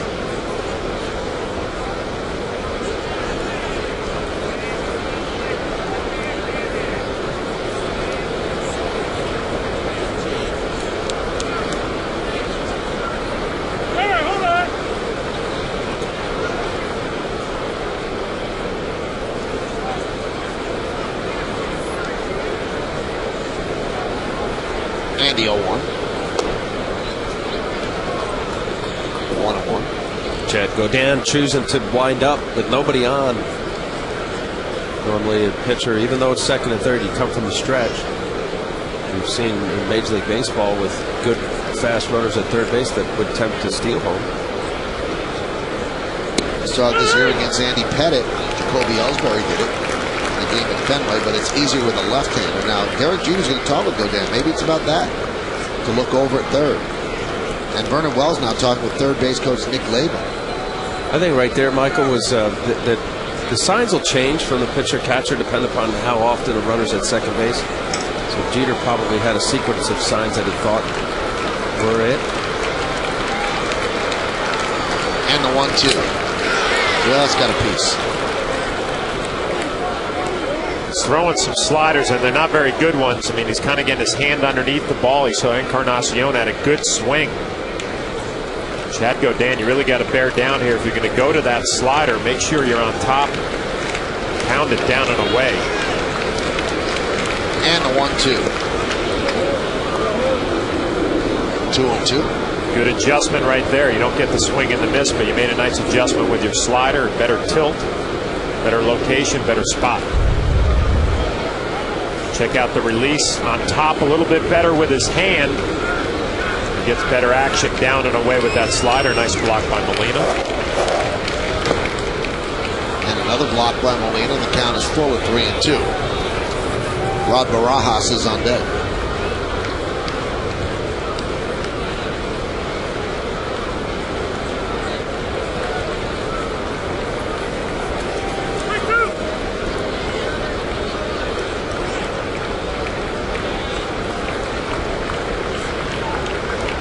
And the 3-2. High pop-up. Cano will make the play on the outfield grass for the first out. Wells stays put. Big pitch, and Encarnacion not doing the job. Nobody out. Second and third, just trying to get some kind of elevation. Just pulled off a little slider right down the middle. Yankees Baseball on Yes is brought to you in part by your tri-state area Audi dealers. Audi, the official luxury vehicle of the New York Yankees. Rod Barajas coming up here. Very aggressive first pitch swinger. He's going to look to do something early in the count. If you're Jose Molina, Chad Godin, you want to pitch him tough the first, second pitch. He's going to be looking for something to hammer. Very aggressive hitter.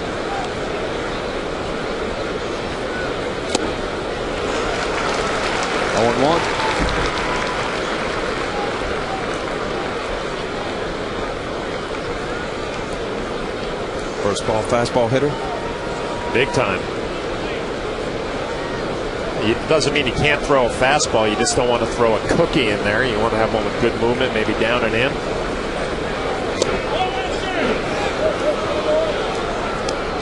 Dives out over the plate, along with John saying aggressive hitters generally like that fastball out over.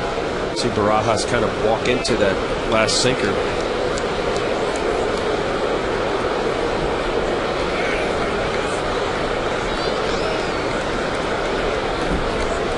And the 1-1. There's a strike. Ooh, that was a mistake right there. That cement mixer slider. You see Barajas, he knew he just let that one go. Watch where this ball ends up. That is not a quality pitch for Chad Godin, but he got away with it.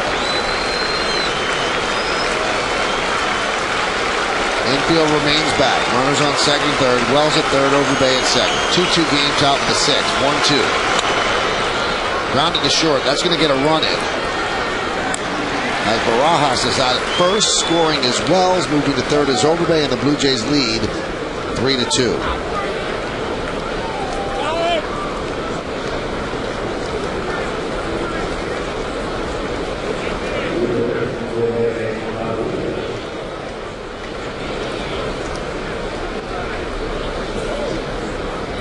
As you see Joe Girardi and Dave Island deciding, do we let him pitch to Bautista?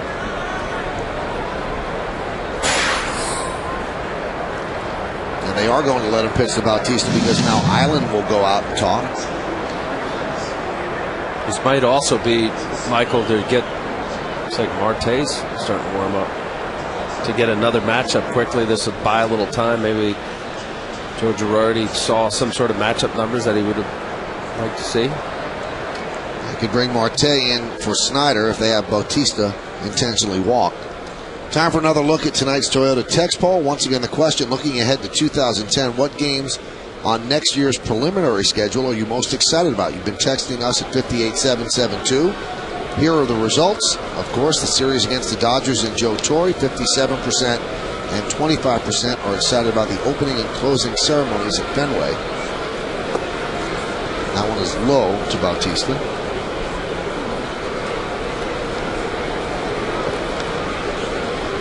Sure, that conversation from Dave Island. Don't give in. You have 2 outs. You have a couple of bases open. Talked about it earlier. Pitch like it's an 0-2 count right from the beginning. Some sliders on the black of the plate and make them move down and away. Now you're just going to see the intentional walk once you get behind 2-0.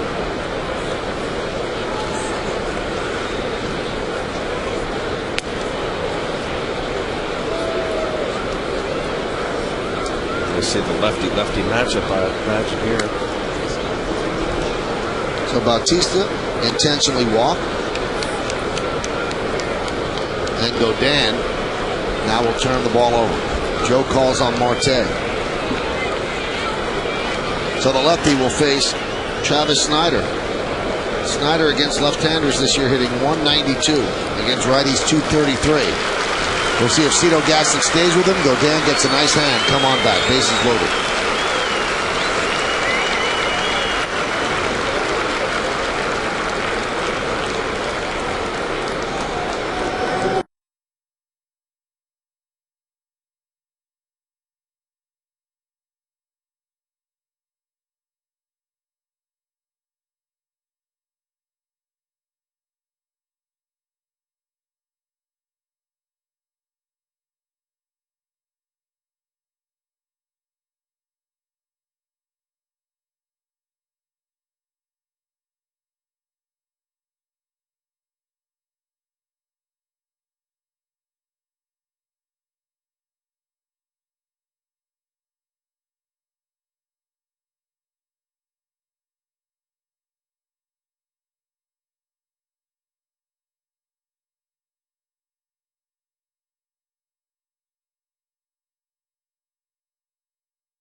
The first 18,000 fans, 14 and younger, will receive a Mariano Rivera poster courtesy of Catch 24 Design. For tickets, log on to Yankees.com, visit the Yankee Stadium ticket window, Yankees clubhouse shops, or just call Ticketmaster at 877-469-9849. Well, they're going to stay with Snyder here against the lefty Marte.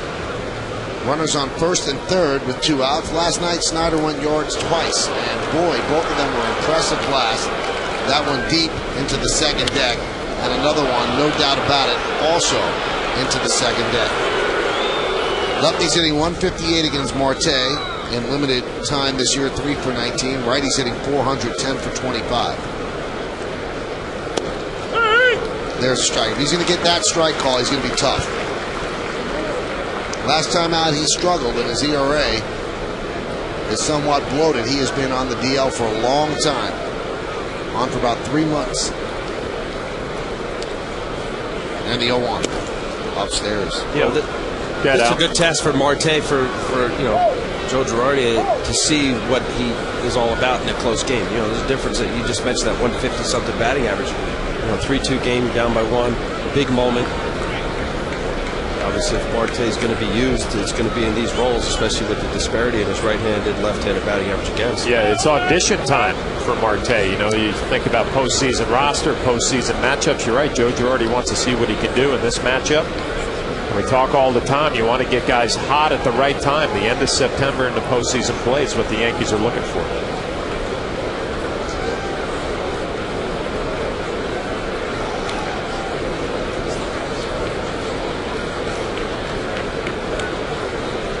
And the 1-1. 1-2.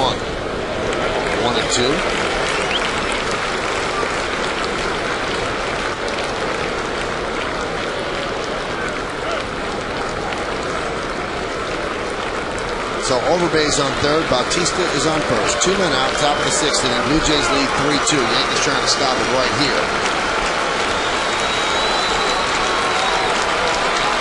Marte deals. Still 1-2. Got a piece of Jose Molina, looked like a foul ball right off his glove. Gonna bang up some of those fingers underneath that glove, kind of what happened to Jorge Posada earlier in the year. Don't miss those days.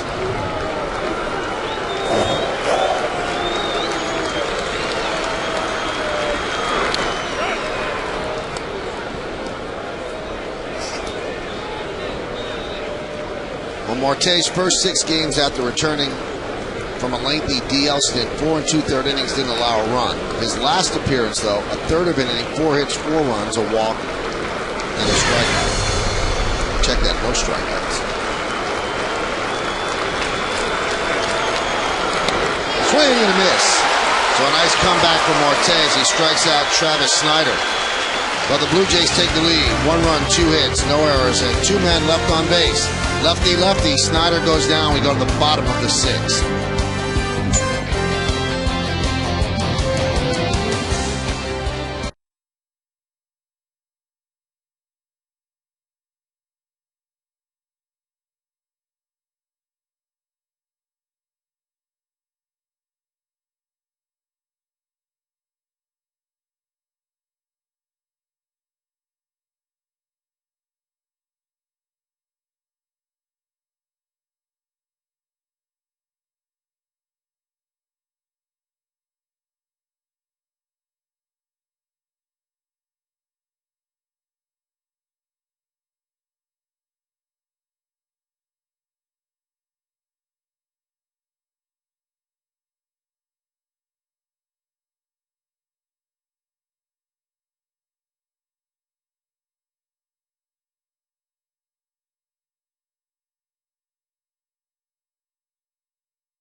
Fanning Travis Snyder to end the top of the 6th inning.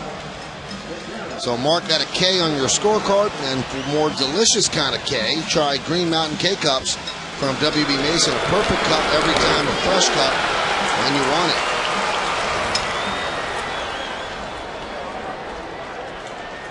Yankees will need him in the postseason.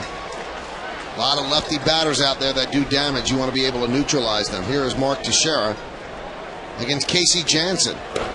And there's a strike. So Sean Camp did a good job pitching 3 innings of shutout ball. Red Sox trying to catch up. 3-2 now. Angels lead bottom of the 6th.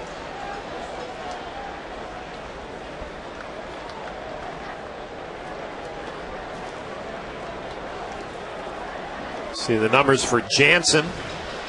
Coming back from shoulder surgery, missed all of last year. Did a nice job in 07 out of the bullpen for the Blue Jays.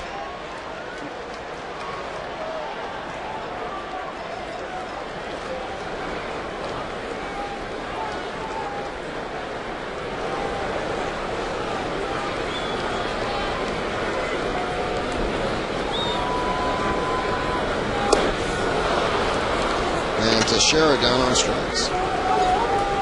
You mentioned about the job, Casey Janssen, high draft pick in 2004 in the 4th round, and you mentioned the shoulder surgery. They really expected a lot from him that year in 07, a 2.35 ERA, 70 games.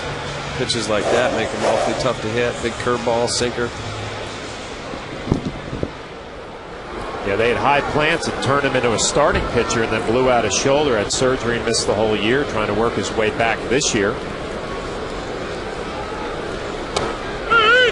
And a strike to Alex Rodriguez. I remember him pitching out of the bullpen. I like that leg drive that he had with his back power leg, almost like a Tom Seaver from back in the day. A little drop and drive, really gets behind the baseball.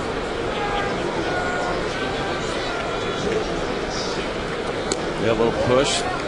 Got a starter, kind of. You're right. The starting delivery. A lot of relievers, more of a little bit herky-jerky coming at you, a little bit more muscly.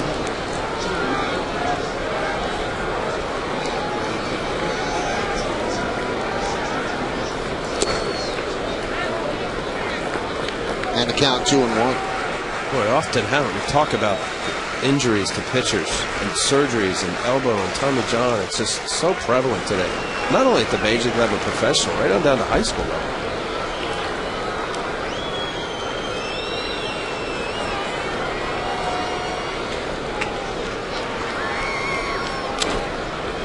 Grounded to third, Encarnacion.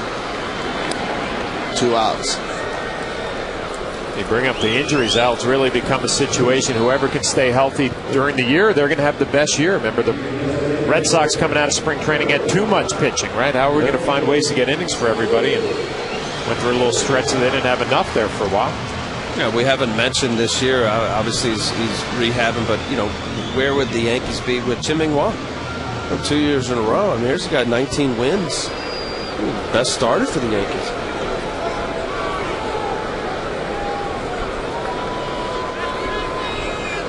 And the pitch to Matsui is a strike from Jansen.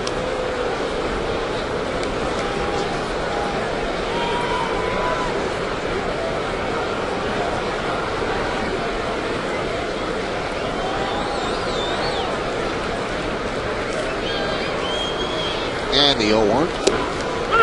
Strike.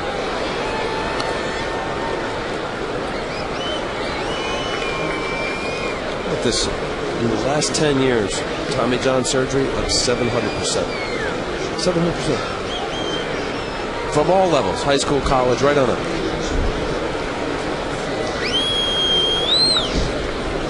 Don't you wonder, though, Al, people had to tear their ligaments in the elbow back in the 30s and 40s. Yeah. I guess they just pitched through it.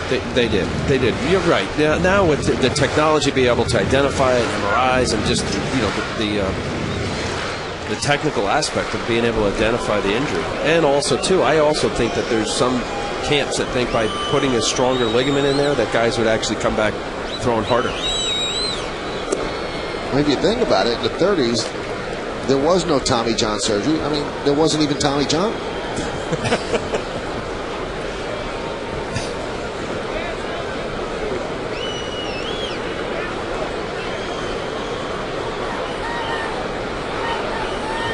And the 2-2. But there's some ghoulish rumors that some high school kids get it so they can throw harder because they think it strengthens the. It's called elective surgery. I'm going to have Tommy John surgery, make me better. I'll sit out a year. I'll be able to throw harder. Because of the taking a ligament, stronger ligament, usually somewhere in the leg, and they replace the God-given ligament with a bigger, thicker, more stronger ligament. I think it's crazy.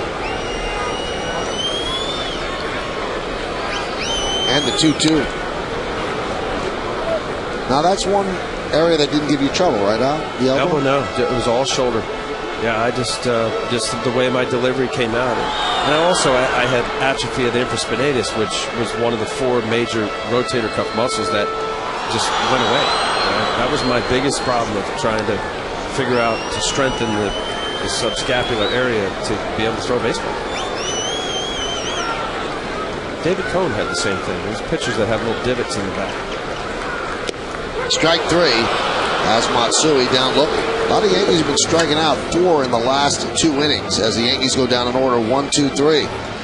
We go to the 7th. Jansen spins the baseball around and then delivers, and Matsui looks at a called third strike. 3-2 Blue Jays.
Land Rover drive of the game.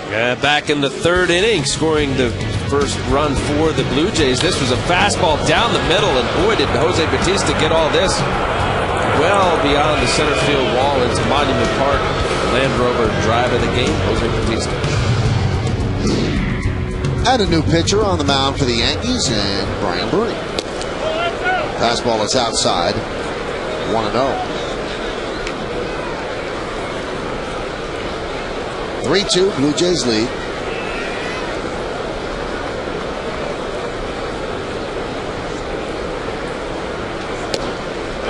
Now against the Orioles, Bruni came into a blowout game. The Yankees were up by 10 and then walked a couple batters. That was a game that Girardi was thrown out of.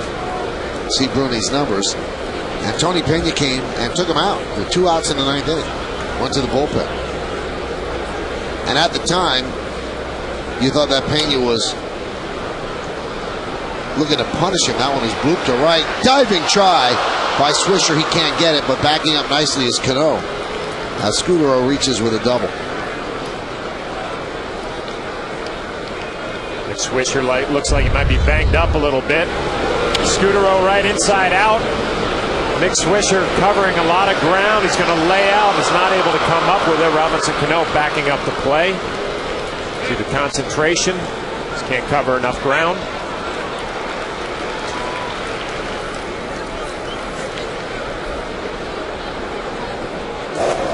a bit of a header. Maybe jarred his neck.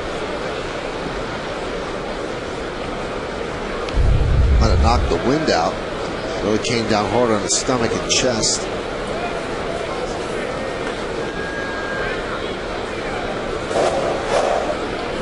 But Gene Monahan and Joe Girardi are out there. And Gene Monahan waving the smelling salts under Nick's nose.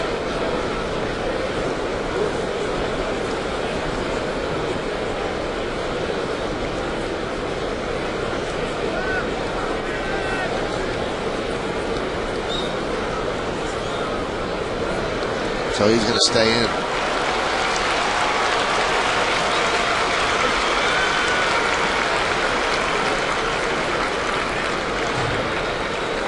He has been invaluable to the Yankees this year.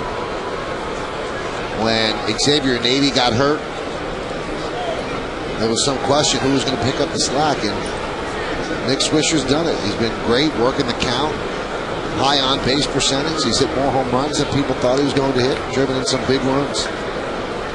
Here's Aaron Hill. Anyway, to finish the story about Bruni, Tony Pena takes him out. Kind of looked bad. 2 outs, 10-run lead.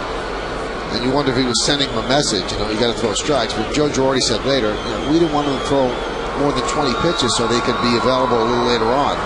Well, for the next game, so that's why we took him out. Now, I don't know if Joe was trying to diffuse what looked like a harsh hook, but that is what Joe Girardi said. Well, we were doing that game, and it's not a knock on anybody, really. I mean, in that situation, when you're up by 10 runs, and Bruni knows this, any pitcher, at the major level, does it happen? Yes. You guys lose, command, and you just can't find the plate, which is, what happened. He had a 4-pitch walk, and then with the 2-out walk. That one is looped into center field. It's a base hit. Scudero will stop at third for some reason. He read that very poorly off the bat and just advances to third and doesn't score on the single by Hill. Yeah, he should pick up Nick Leva, the third base coach, and let Nick decide as to whether he should go or not. He casually went after it. Yes, Melky's got a very good arm. Aaron Hill, good piece of hitting here. Slider off the plate, just flicking the bat out there. Able to get it enough out to center field. Now at that point right there, he's looking back, just assuming that he's not going to make it. It's a no-no. You pick up your third base coach right here, allow him to see it. You don't turn around and see where the play is. Well, Joe Girardi's going to go to the bullpen, and he's going to bring on Phil Koch to face Adam Lynn. Stay where you are. First and third, nobody out.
Geico for a complete recap and analysis of NFL Week 1, including the big wins for the Jets and the Giants. That's tonight after the postgame only on Yes.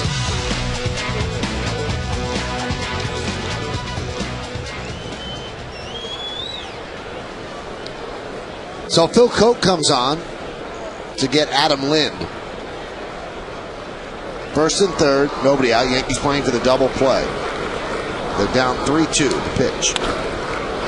Looped into left field. Hairston's getting an angle, makes the catch, tagging is Scudero, and the throw comes into second. So Scudero scores on the pop fly, sac fly by Adam Lynn, and it's 4-2 Blue Jays. Jerry Harrison Jr. thought he had a play at home plate. I mean, a guy who's a utility player, he comes up. Maybe he didn't have a grip. I mean, Scudero is not a burner at third base. You assume there was going to be a play at home. We'll see what kind of grip he gets here. Maybe he doesn't look like he was going to deliver a throw and then just tosses it into second base. Got behind the ball in good shape. Looked like he had a decent enough grip, just chose not to throw.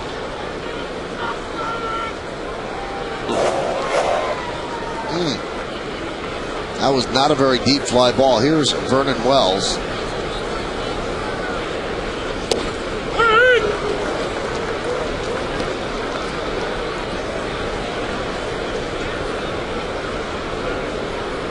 Hey, while we have a chance, the Blue Jays have a guy named Brian Abraham, who is their video and advanced scout. Used to be an All-American catcher at Holy Cross. He's from Worcester, Mass. And he happens to be a Yankee fan. So the Yankees going to have an ally within the Blue Jay clubhouse. Who know that? Brian Butterfield told me.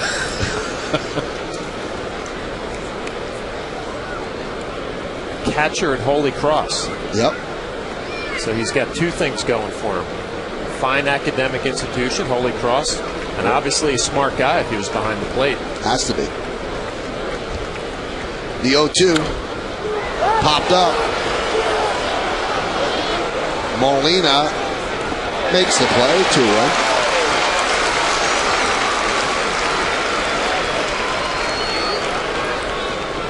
You ever met a dumb catcher? Never. Jose Molina, you're taught to get to the fence. Easy play for him. The only question on the wind and which way he was going to carry the baseball. Phil Hughes warming alongside Abelodeo. Now, you really, truly believe that, John? No. Okay. Okay, good. I was just rattling off a few guys in my mind right there. So was I. I was up to 5.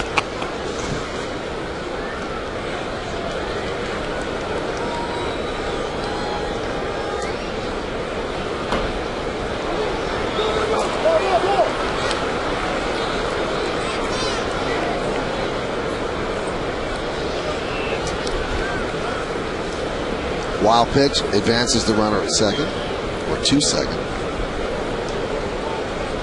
I was once talking to a catcher, I'm not going to say who it is, and I asked him, have you ever caught a no-hitter? And he goes, I don't remember. I think that's the one that kind of sticks in the cranium if you caught a no-hitter.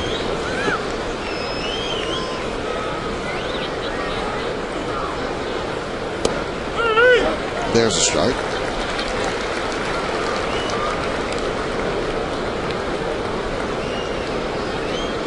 Maybe he was thinking back to like Little League.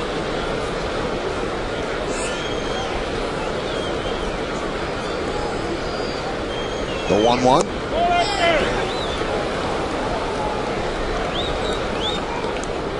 But then for all the people that were coming up with Al, I mean, Flaherty can hold his own in any kind of high-level academic conversation. He's very bright on every level. George Washington. George Washington University. Grounded to Jeter. Stays with a tough hop, and that's going to do it. So Coke comes on and does a nice job. 1 run, 2 hits, no errors, and 1 man left on base. At the end of 6.5, it's time for the 7th inning stretch here at the stadium. Blue Jays lead 4-2, but we stay right where we are to honor America in the Bronx. As we remember the servicemen and women who are serving our country at home and around the globe.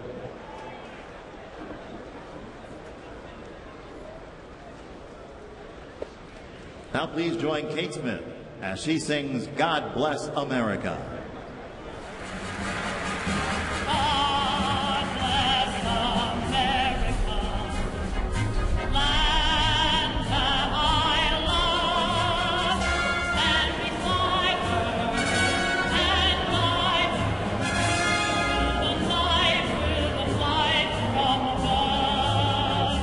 From the mountains to the prairies.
Thank you, Bob. And we will hear from Bob again on the WB Mason postgame show along with Kimberly Jones. We go to the bottom of the 7th inning, 4-2. Blue Jays lead, and Nick Swisher against Casey Jansen. The pitch outside, 1-0. So it's 4-2. Yankees going to need a comeback to win this one and end this homestand with a victory. They're down by 2.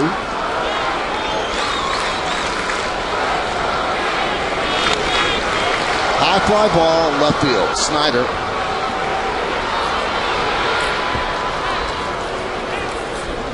One away. If you look at the top of the 7th inning, John, Koch actually came in and did a good job. I don't really believe that Scudero should have scored on a short fly ball to left, and he would have kept the runner stranded. Well, he's done a nice job against the Angels on Monday, Phil Koch did. He came in to retire a few batters, and you're right, Jerry Harrison Jr. in left field.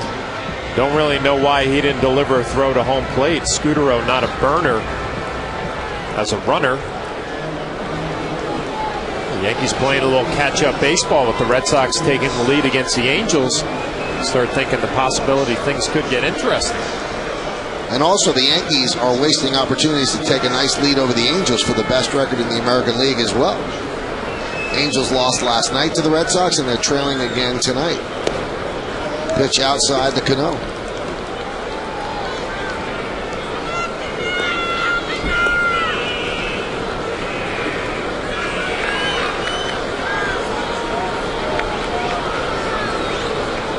And the 1-0 pitch.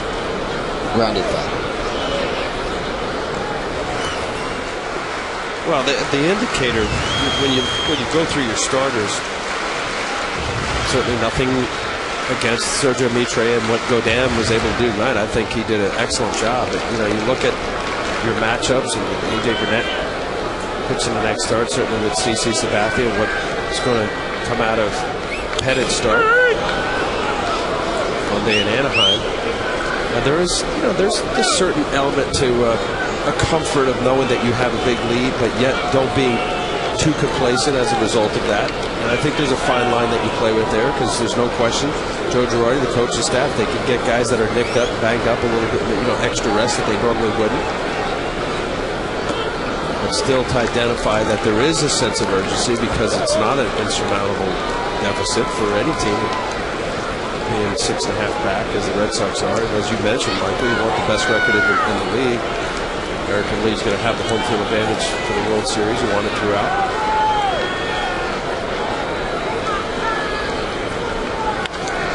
That one is laced to left field. It's a base hit. It'll go into the corner. Digging it out of the corner is Snyder, and Cano picks up a 1-out double. Well, tonight and throughout the Yankees season on Yes, we're allowing you to vote along with the 3 of us here in the booth for the Chevy Player of the Game. Text your vote to 58772. Tonight's candidates are number 1, Sean Camp, number 2, Jose Bautista, number 3, Vernon Wells, and number 4, Mark Teixeira, who has a double, an RBI, and a great play in the field. Vote now, make your voice heard. Standard text messaging rates apply.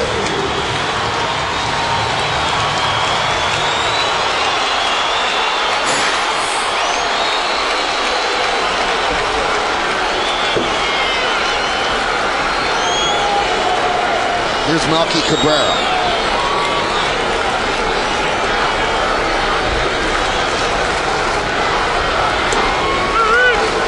And a strike. Yankees with only 4 hits on the night. Robinson Cano picking that one up. And only 2 runs. They scored the 2 runs in the first inning. Been very quiet in the middle of this ballgame. Jeremy Accardo getting loose in the Blue Jay bullpen.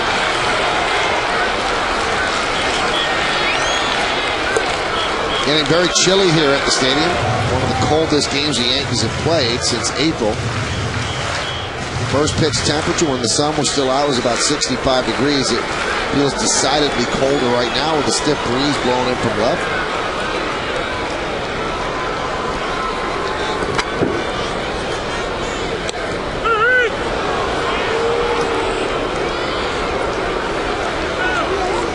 Has that paint fastball away on the outside corner of the lefties. Jeremy Accardo, the right-hander. Scott Downs, the left-hander in the Blue Jay bullpen. Al, watching Greg Gibson, the home plate umpire, it seems like he's a pitcher's umpire pretty much tonight. If there's a borderline pitch, he's been giving it to the pitcher. Chopped toward third. Oh, pretty good play by Encarnacion, but then it's Utley's glove. It's going to be a base hit for Cabrera.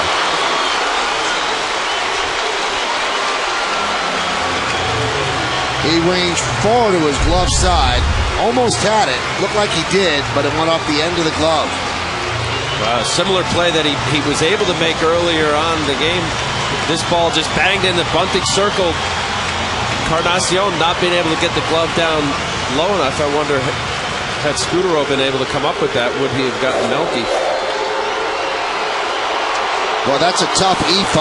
That would not have been an easy play even if he caught the ball. So that's going to do it for Jansen. And they're going to call on Jeremy Accardo. Yankees have runners on first and second, so the tying runs are on base.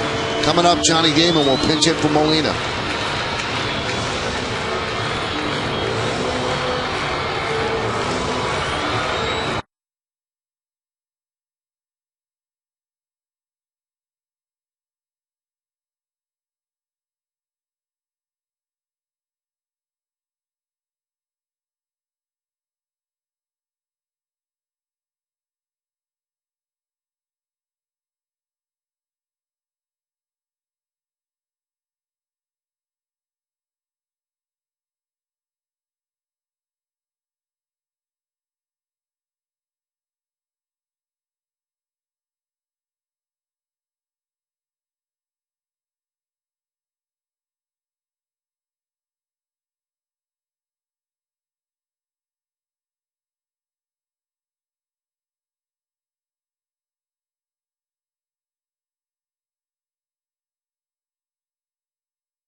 Seattle complete coverage starts at 9:30 with a Tri-State Ford pregame. Then Ken Singleton and David Cohn have the call. Yankees and the Mariners.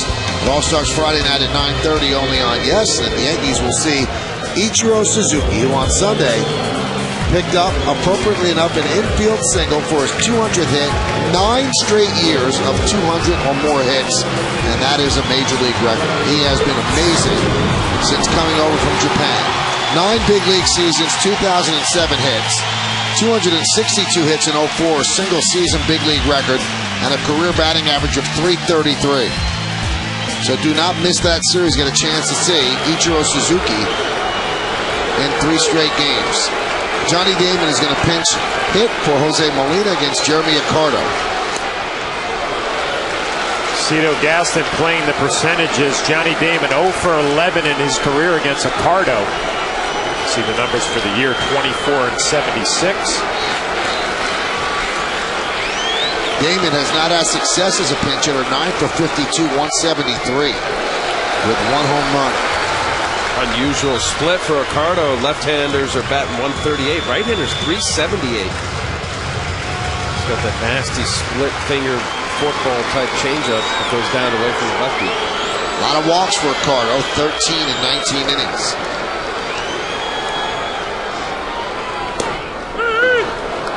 Count 2-1. Now, so they pinch it for Molina. That'll bring in Cervelli as the catcher for the final 2 innings. And the Yankees only have 2 catchers tonight because Jorge Posada serving the first game of his 3-game suspension. The 2-1. Grounded foul. That was a pitch Johnny Damon wanted to hit there. He got a fastball. Now he's got to start thinking about that split finger pitch that Al was talking about. That was pretty much right down the middle. Down. See a little look of frustration from Johnny Damon. Out of pitch to hit.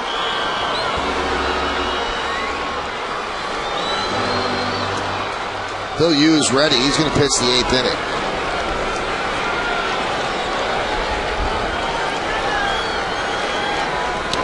Off-speed pitch, froze Damon and struck him out.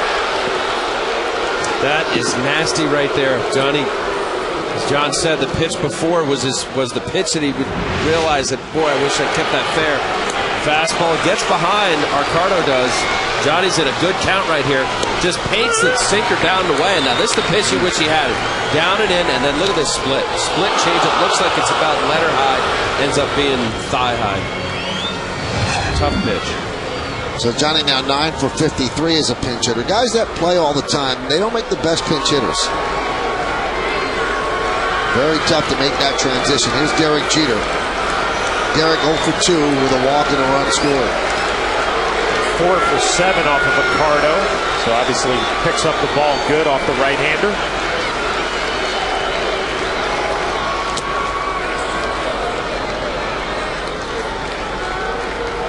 Now this Jeter foul tipped that ball, so it's a strike.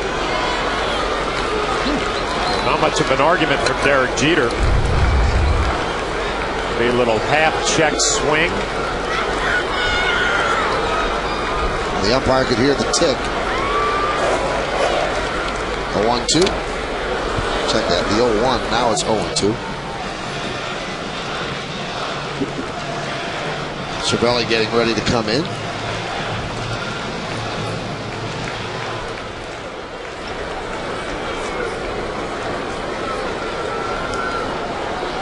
Yankees have the day off tomorrow before they start that series against Seattle.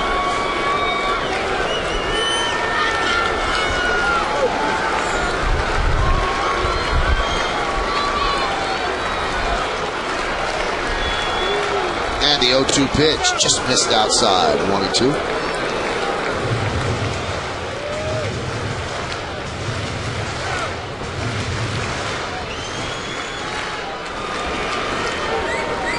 Bright light blue glove belonging to Jeremy Ricardo.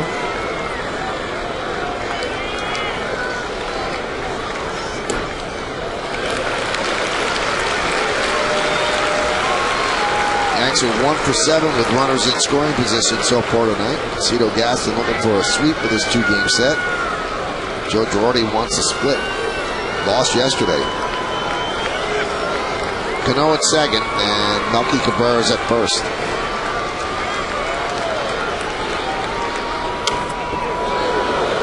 Still 2-2. An emergency hack like that from Derek Jeter just puts in my mind as a pitcher, he's allowing the ball to track so long that he's mindful of that nasty pitch that Ricardo has, and the split finger, the previous pitch was a split finger change that he took for a ball.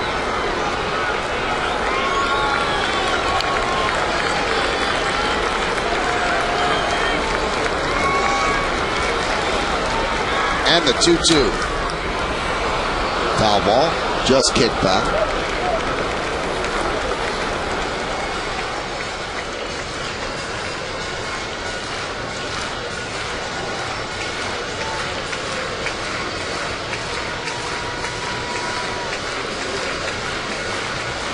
Roy Halladay got the win yesterday, really grinded it out. Didn't have his best game at all.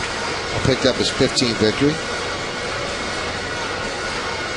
Yeah, Halladay, known for his complete game 7 this year, went 6 innings, gave up 11 hits, but was able to make pitches when he had to.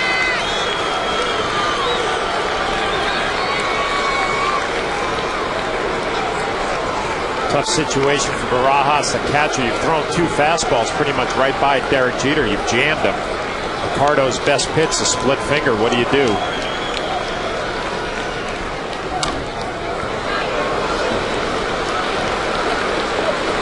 Went with the split finger. It was a good pitch down and away, and Derek just fouled it off a little bit. Not getting his quality swing yet.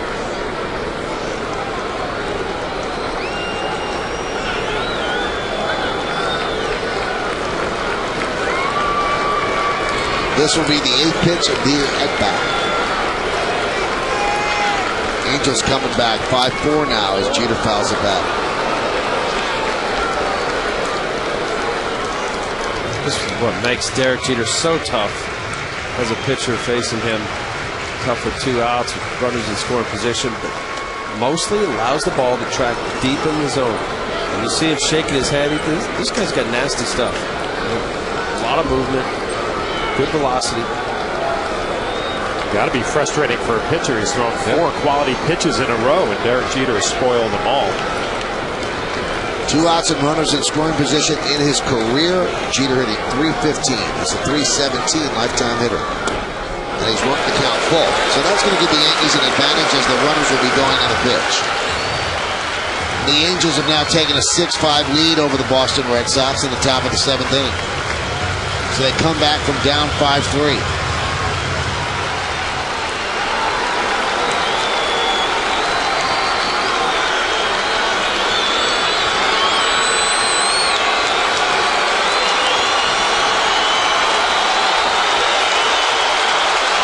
Runners go. And Jeter worked the walk. Good at bat for Derek Jeter. Great at bat, Michael.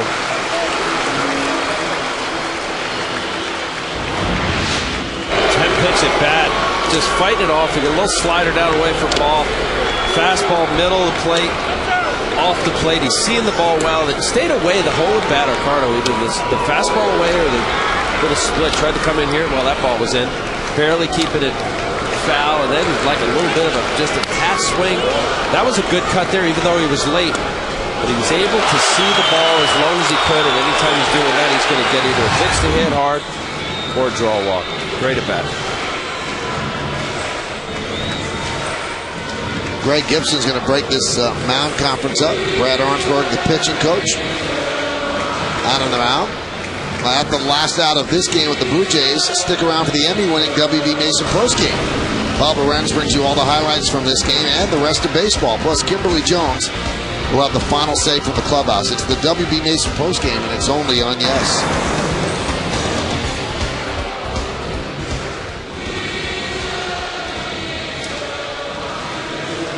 Well, Joe Girardi is going to stay with Hairston. And he is 1 for 2 lifetime against Accardo. First batter that comes to mind, Eric Hinsky on the Yankee bench. They bring up Hinsky. They could bring in the lefty Downs, and Hinsky's 0 for 3 against Downs. So the wheels turning between Girardi and Gaston. And Accardo misses outside 1-0. We told you when we showed you the stats, they're impressive, but he walks too many people.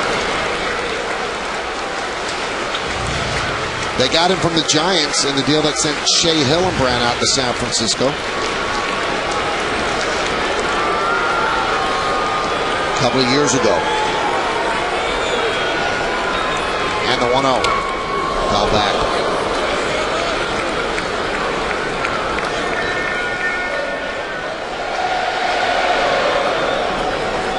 Angels with another run now move ahead of Boston 7-5. So that's a series that if the Yankees win their games, they're gaining on somebody. They're pulling away more from somebody that is chasing them. So if the Angels win, well, the Yankees need to win, so they continue to hold their lead for the best record in the American League. The 1-1. Nice stop by Barajas. And it was a fastball. The only thing you can do when you're a catcher is try to backhand it. Nice play.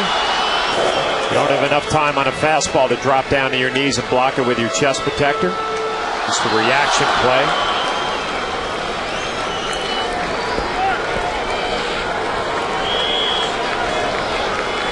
Cano at third, Cabrera at second, Jeter at first. Good speed on the bases. 2-1 count on Hairston with 2 outs. There's a strike. 94-mile-an-hour fastball on the outside corner. This is where you wonder Jerry Hairston just either wasn't able to pull the trigger because of the little extra giddy up, or he thought maybe it was high. That may have been a pitch that he could have tried to go the other way. So what is Accardo's put-away pitch here? You know, he wants to do it now and not work the 3-2. And the pitch. Grounded to third. And Encarnacion beats Cabrera to the bag, and Hairston does not pick up the hit. So Accardo flirts with danger but gets out of it. No runs, a hit, 1 error, and the bases are left loaded for the Yankees. It's a foot race between Encarnacion and Cabrera, and Encarnacion wins it.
the New York Yankees.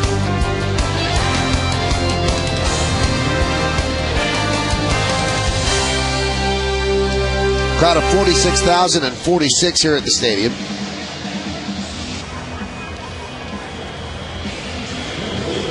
As we go to the 8th inning, it's 4-2 Blue Jays. A couple of changes for the Yankees. Melky Cabrera moves from center to left. Francisco Cervelli moves in behind the plate. Brett Gardner takes over in center field. And the new pitcher is Phil Hughes.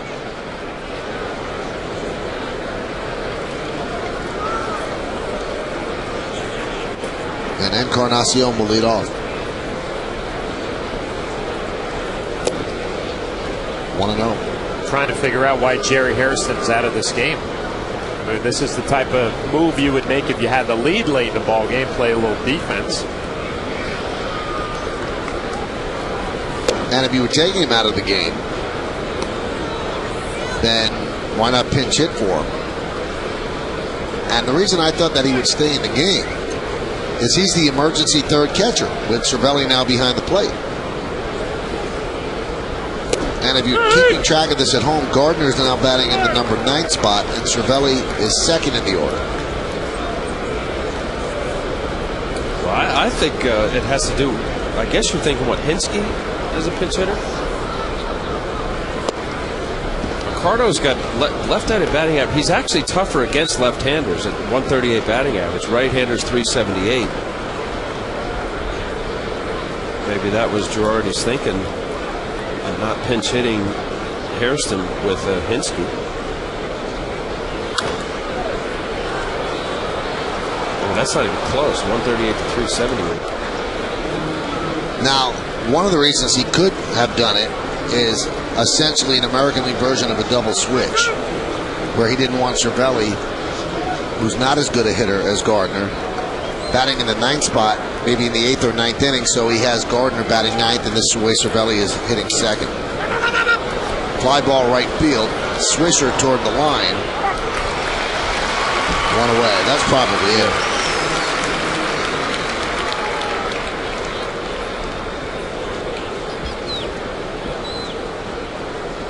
The pennant chase is on, and you don't want to miss another inning with Yes Network games on your PCs and laptops. You don't have to. If you're an Optimum Online and IOTV customer who watches Yes, go to YesNetwork.com for more information and sign up for your subscription now.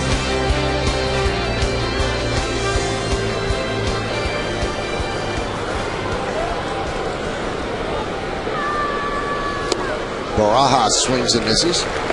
Phil Hughes looking for a clean inning here in the 8th. I mean, the last outing against the Angels, he had the bases loaded, nobody out, got a double play and gave up a run to tie the ball game up.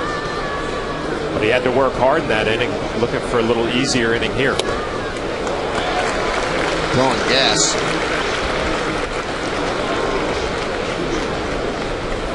Last inning against the Angels, he got into trouble. You hated that he gave up a run to tie the ball game, but you loved the way he got out of a big-time jam, getting a double play ground ball when he needed it.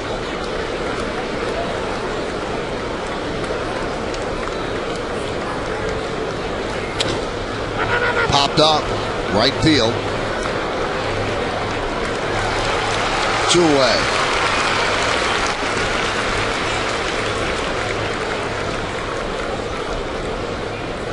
And also, too, John, you mentioned, how he bounces back. He's been nearly perfect since going to the bullpen. His numbers are fantastic, and that's another element of your bridge guy getting to Mariano.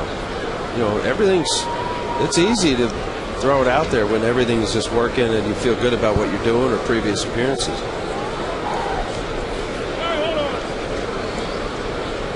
That'll bring up Bautista. He's 1 for 2, a home run in the 3rd inning, and then he was intentionally walked in the 6th. In the middle of those appearances, he also flew out the center. 96-mile-an-hour gas by Phil Hughes. When you watch Phil Hughes and the body language and the look on his face, the look in his eyes, he's a different person coming out of the bullpen, full of confidence. Possessed, conviction. You're right, and I think that goes a long way. Hitters sense it, they feel it. You see a guy out there scared or nervous or unsure of himself, not sure about what he wants to throw. Not Phil Hughes. Oh, nice breaking ball. He doesn't use that much as a reliever. He just throws gas, but that's a great pitch. We didn't see this pitch against the Angels. He was raring back and firing with the fastball.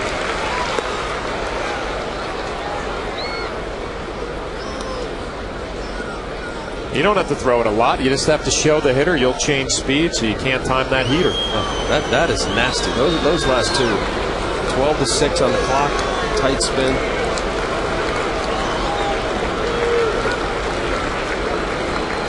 Two.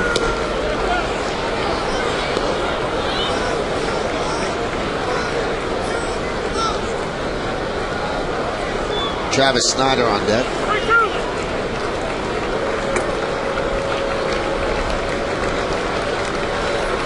And the 3-2.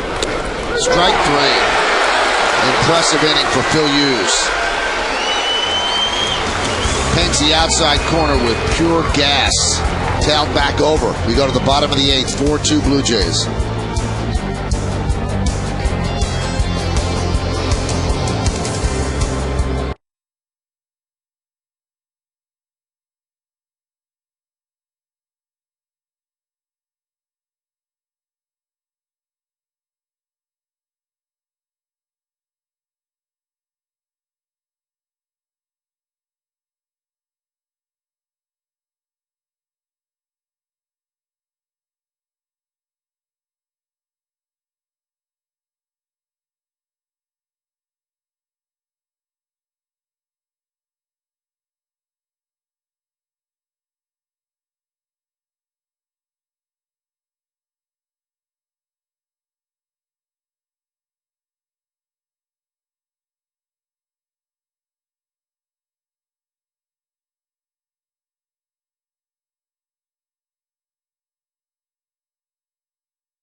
Minutes could save you 15% or more on car insurance.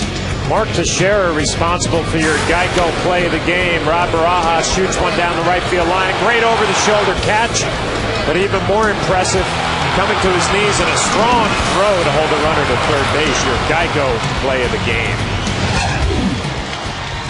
Just like that, Mark Teixeira leads off. Congratulations go out to the Staten Island Yankees, who just won the New York Penn League Championship, beat Mahoning Valley 5-2 in the third game of a best-of-3 series. So the young Yankees pull home the title. So congratulations to them. Scott Downs in there will deal to Teixeira inside. There's the score, 5-2. Yankees over the Scrappers.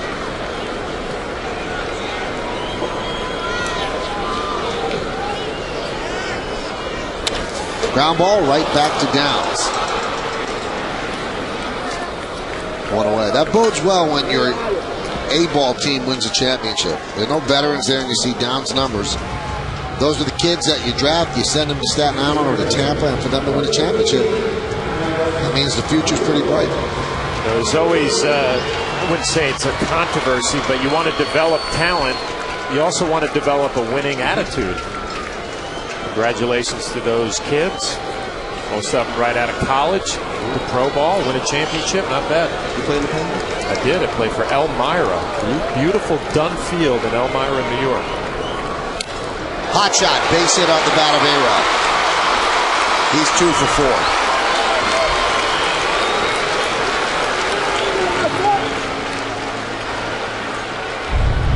Not trying to do a whole lot. His other single was similar. Stays up. Look at his eyes right down the barrel of the bat. This is a good pitch on the down and away corner from Downs. Just keeps his head on the baseball. Doesn't pull off of it. Nice approach from Alex.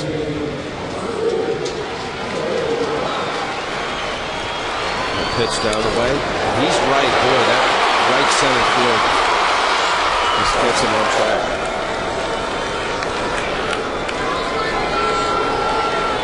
Here's Matsui against Downs. And the count 1-0. Matsui an RBI single in the first inning. In fact, the Yankees scoring ended in the first inning as Mariano Rivera gets ready. RBI double by Teixeira, and RBI single by Matsui. And that's it. They've been shut down since then. Matsui has good numbers against Downs, 7 for 18, 389.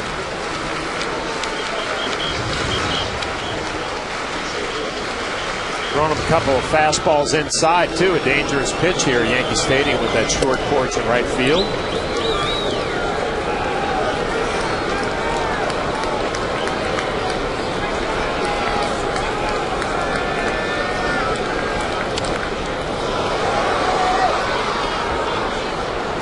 Matsui 10 hits in his last 22 at-bats. Has the average up to 278 now. 24 homers and 83 runs batted in. And in the 7th inning or later, 317 on the year, but since June 30th, 397.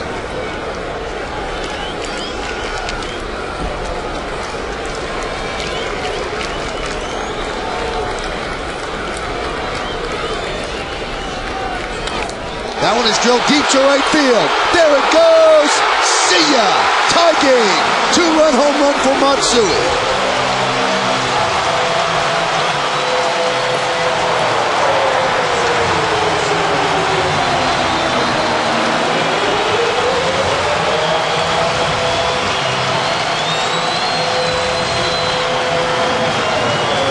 Matsui's 25th home run ties Don Baylor for the most home runs by a Yankee DH and ties the game, more importantly, at 4.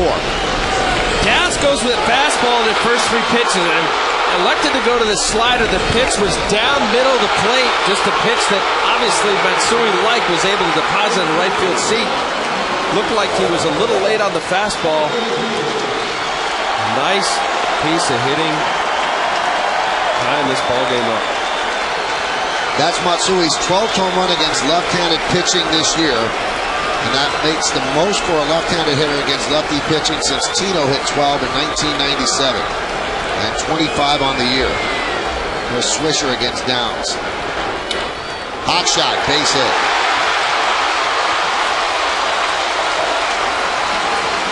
So the Yankees awaken from their slumber. One big swing by Matsui, and now Nick Swisher keeps it going. Well, Nick Swisher not wasting any time. He gets a first pitch fastball, has a reputation of being patient. Late in the ball game, he takes a shot with a first pitch fastball and drills it into left field.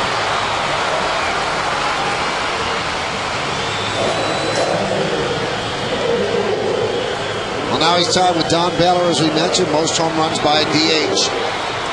In a season, 25.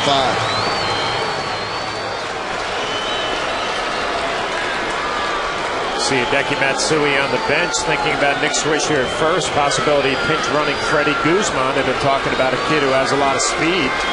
Come in and try to steal a base in the 8th inning to get a go-ahead run. It doesn't look like it's going to happen. That one's grounded to Overbay. There's one. That's all they get.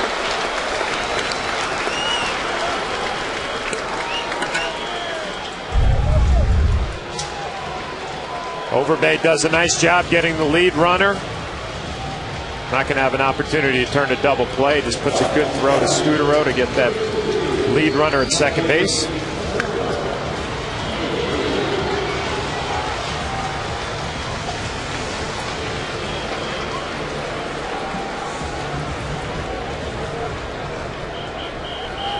And that'll bring up Melky Cabrera.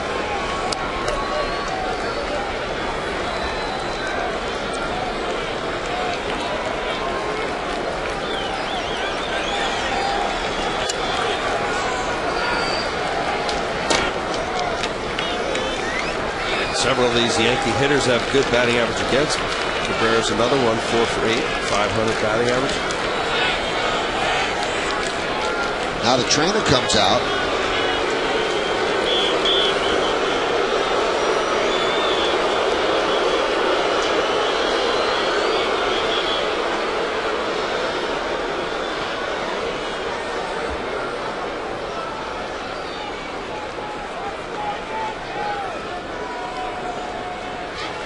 He's had some foot problems earlier this year.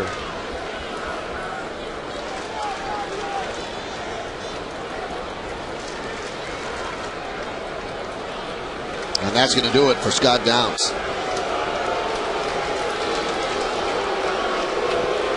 So with a 1-0 count on Melky, the Blue Jays have to go to the bullpen. Don't know what's wrong with Downs, but walking slowly off the field. Yankees have tied the game at 4, looking for more.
Ground ball. Downs hustling over to cover first, makes the stretch, and then you can see either a high hamstring or a groin pull, maybe a cramp, and then on the next pitch he delivers, you can see he's in a little bit of pain, and better to get him out of there than have him suffer an arm injury. Yeah, it looked like a hamstring problem. You mentioned the cool night. Jason Frazier in the game now. Outstanding numbers, 2.44 ERA, only 15 walks, 51 2/3 innings.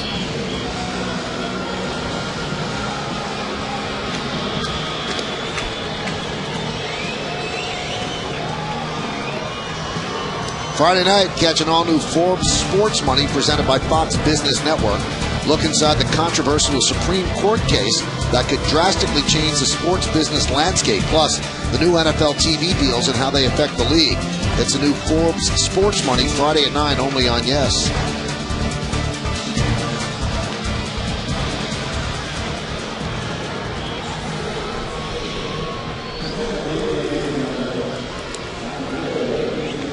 So Melky has a 1-0 count, and he will deal with Jason Frazier.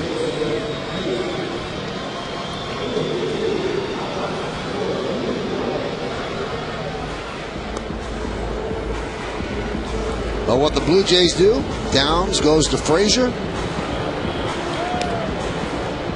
and the Yankees will try to push the go-ahead run here. Remember, in the 9th inning last night, the Yankees made Brandon League in a blowout game throw 32 pitches, so he might not be available tonight. Joe Girardi talking things over with his bench coach, Tony Pena.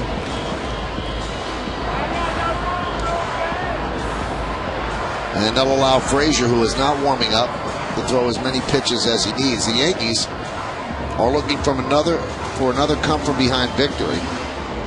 They already have 47 this year.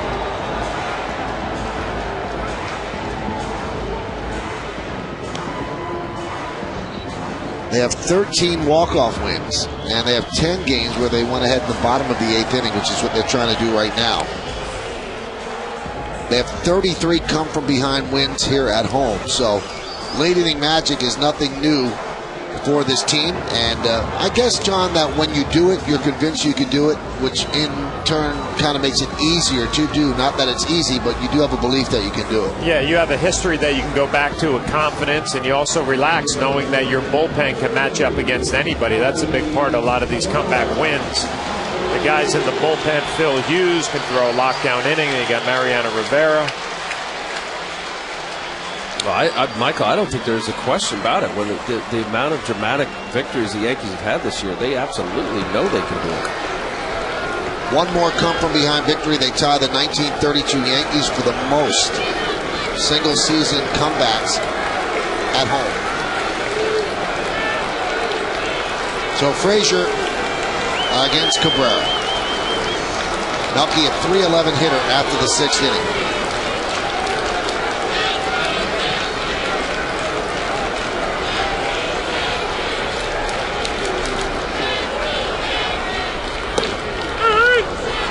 And there's a strike.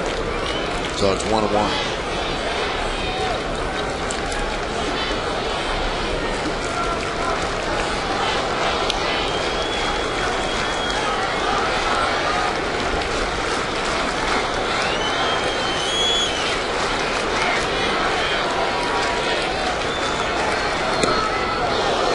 Fastball upstairs. Melky chases 1-2.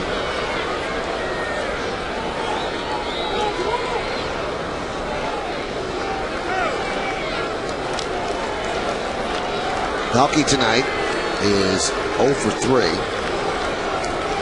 2 ground balls and a fly ball to left. He did reach on an E5 his last time up. And the 1-2. Missed outside, 2-2. Greg Gibson, the home plate umpire, has been giving that pitch all night. Like Melky Cabrera might have caught a break.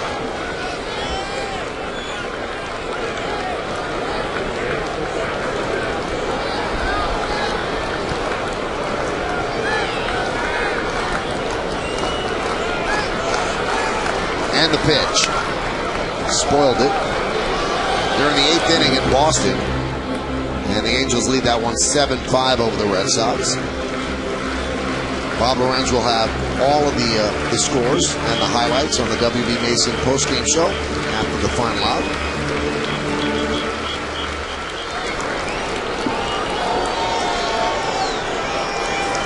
Seven games against the Yankees this season. Jason Frazier has a 6.14 ERA.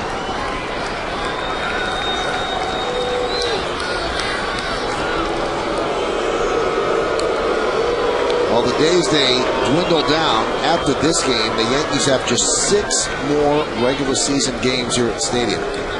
3 against the Red Sox and 3 against the Kansas City Royals. And they'll have 9 more games on the road. The 2-2. High fly ball, left field. Snyder is there, and he puts it away. So if the Yankees are going to win this game, it's going to be in walk-off fashion. But they tie it in the 8th. 2 runs on 3 hits, no errors, and 1 man left. They tied it on that swing on a breaking ball. Matsui's 25th homer of the year, a 2-run shot. We head to the 9th inning, knotted at 4.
finale with the Blue Jays. You got to stick around for the Emmy-winning WB Mason postgame. Bob Lorenz will bring you all the highlights from this game and also around the rest of baseball.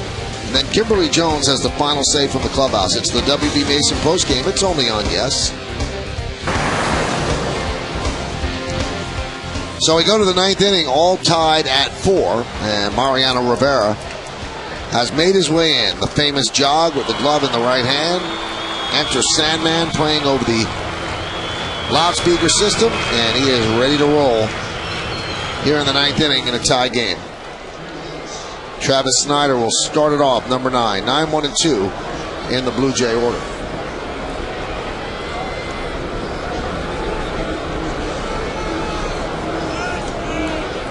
And the pitch, bunted, and it could be a base hit, and it will be. No one expected that from the power-hitting Travis Snyder. Once it got past Rivera, it was trouble. A great idea from Snyder. You mentioned it, Michael. A couple of home runs last night. The Yanks have been impressed with his power. Squares around and hits a line drive bunt. Once it got past Mariano Rivera, Alex Rodriguez playing deep does not have a play. Using your head right there. A young outfielder coming up. Who's going to have a tough time with the cutter? Nice bunt. Now let's see if they have Scudero bunt to move Snyder to second.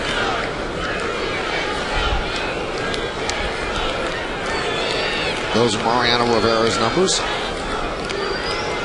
52 base runners and 58 2/3 innings. Scudero not bunting and swinging. Surprising, I would think. Nick Leyva getting the signs from Cito Gaston. As good a year as Scudero's having, I would think a better opportunity with a successful bunt with Travis Snyder at second. He has 5 sack bunts this year.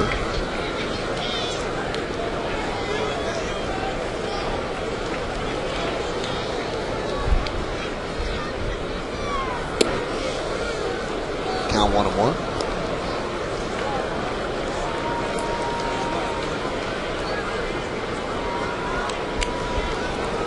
Scudero 2 for 10 off of Mariano Rivera. Had a home run, a game-winning home run when he played for the Oakland A's a few years ago. Texas falling apart against the A's. A's lead 4-0 top of the ninth.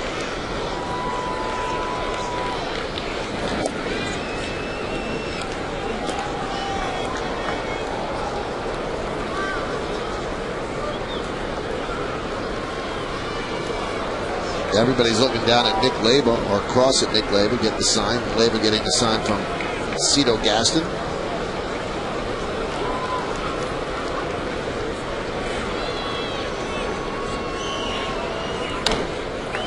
And the count 1-2.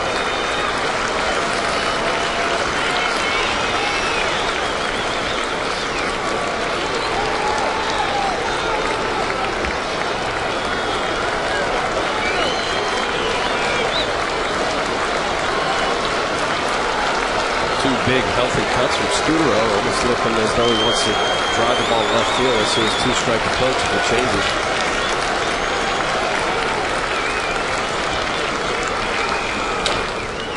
Tap slowly back to Rivera. There's one. That's all they get. Wasn't a perfect throw to Jeter. Well, Mariano Rivera is such a good athlete. Surprising to see him make a low throw here. You see Scudero off the end of the bat. Good reactions. Mariano throws it a little low to Derek Jeter. Snyder going in with a hard slide. Not used to seeing this from Mariano. Such a good athlete. Usually very fundamentally sound. Used to hitting Derek Jeter in the chest. Not there. Now, not that he needs an excuse, but I wonder if the second base umpire, Darrell Cousins, kind of made him delay his throw because he was cutting across in front of second base and Mo didn't just unleash it right away. Pitch is high. Take a look at it this way. I think I almost see it. Well, let's see. You know, you make a good point. But he had more time. If obviously he doesn't know what's going on behind him. Scudero is a very good runner. And as Michael said, the second base umpire, Darrell Cousins, was in line.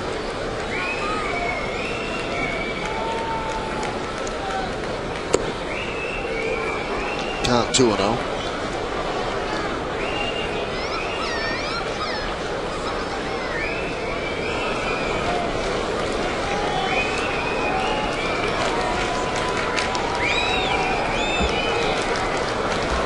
Rivera last pitch on Monday against the Angels, so not a long layoff at all. High fly ball. Shallow center. Gardner calls off Cano. 2 outs.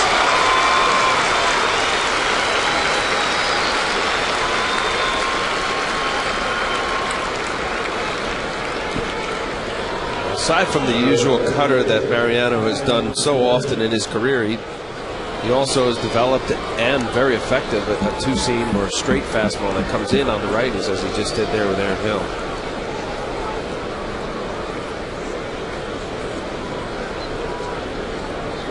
Dangerous Adam Lind. He has power, 30 home runs, 101 ribbies. Scudero leads off first. Strike.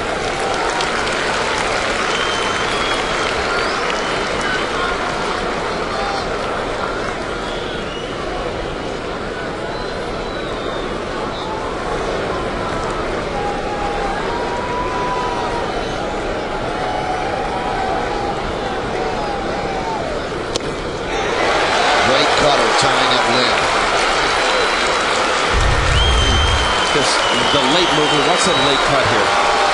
Fantastic.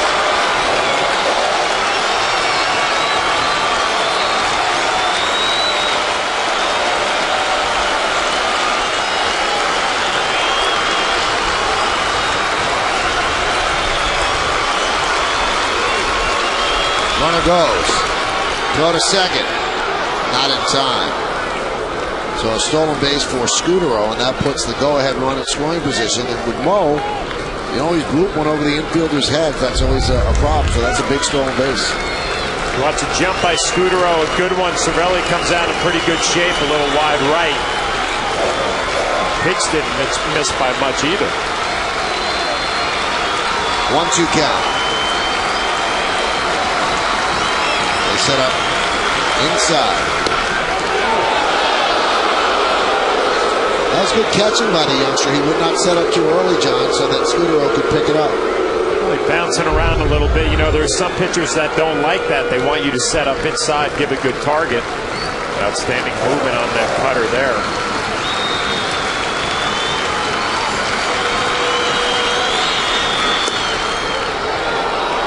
And the count 3-2. On deck is Vernon Wells. Wells has good numbers against Mariano, 353 with a home run.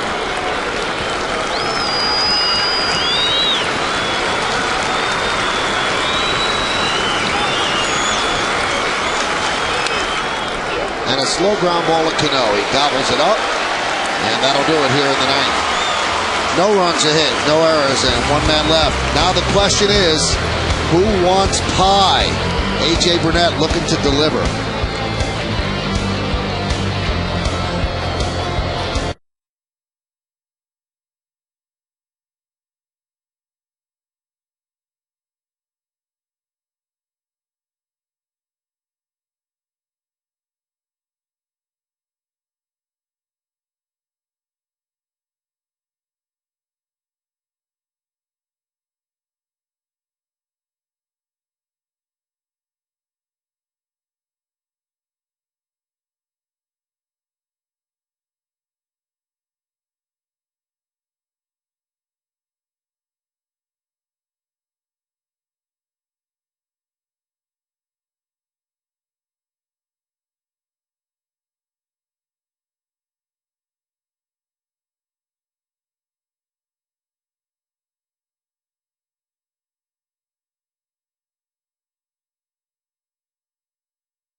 them so far this year. Can they get number 14? It's a 4-4 game as we go to the bottom of the 9th inning.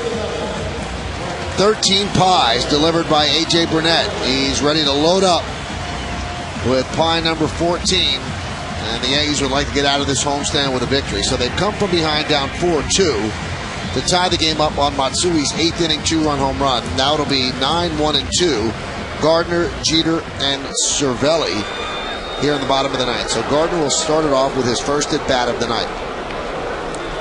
Encarnacion playing third base has to play up on the grass, respecting the possibility of a bunt by Brett Gardner. And Frazier deals. Gardner shows bunt, takes outside. As fast as Brett Gardner is, Encarnacion can't be in and up. He's about, a couple feet on the infield grass. Gardner's that fast. There's a strike.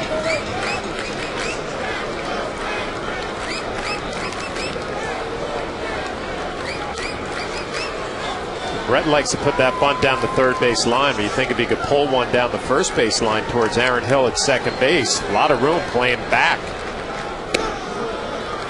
And the count 2-1. Yankees want Gardner on, obviously, boom, he could steal second base. And that's the role he's going to be playing in the postseason as well. Take my chances to the right side. Overbay playing back. Just have to get it past the pitcher, Frazier. That likely removes the bunt at 2-2.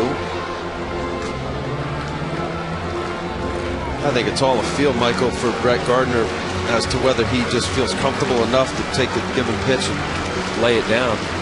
Not now, obviously.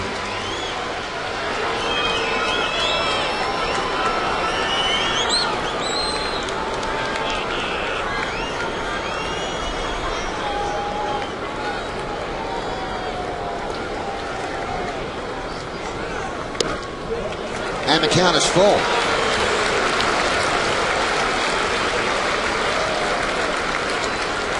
Jeter awaits on deck.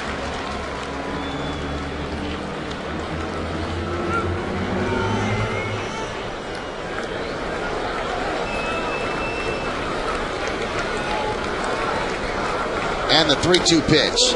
Probably swung at ball 4, but fouls it back. Want to take a call third strike, so he's protected. Yeah, and it had the late move. Definitely ball 4. See, that ball was about a foot outside. Maybe more.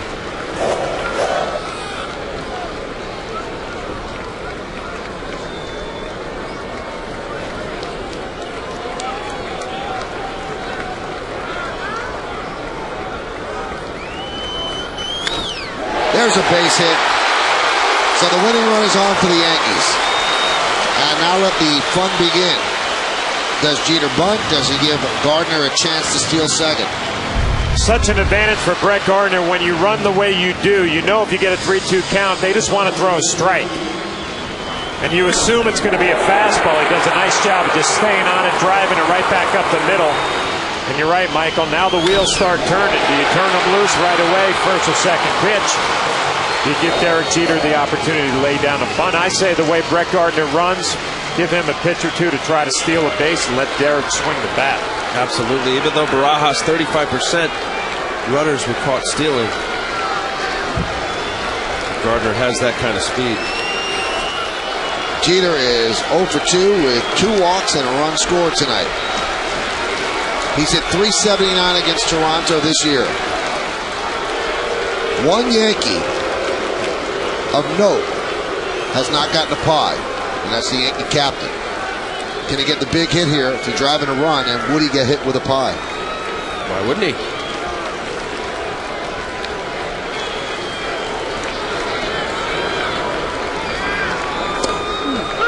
There's a strike. Gardner 34 out of 40 career in stolen base attempts.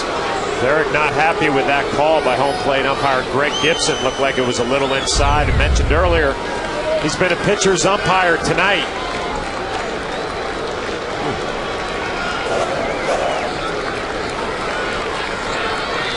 Gardner with a good lead off the first. Jeter fouls it away. Good job by Frazier. did a little slide step, quick delivery. Brett Gardner couldn't get him time.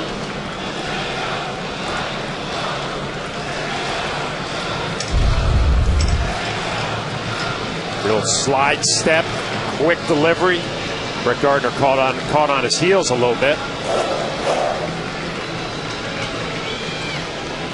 Base runners off of Frazier's 4 for 6. Caught stealing, stolen bases.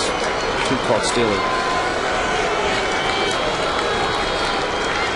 If you're Barajas behind the plate right now, I mean, you're pumped up for this challenge. You know Gardner's going to go at some point. And you said Allie's been throwing pretty good this year, so you want to show it off. Another foul ball. Frazier keeps pumping in strikes, and Jeter keeps fouling him off. Yeah, what he did there, Frazier, he quick stepped. Not only the previous pitch, as John said, he had a quick leg kick, meaning his time to home plate was faster. But that time, he came set and quickly went home. Those are all ways to disrupt the runner from getting comfortable in a good lead.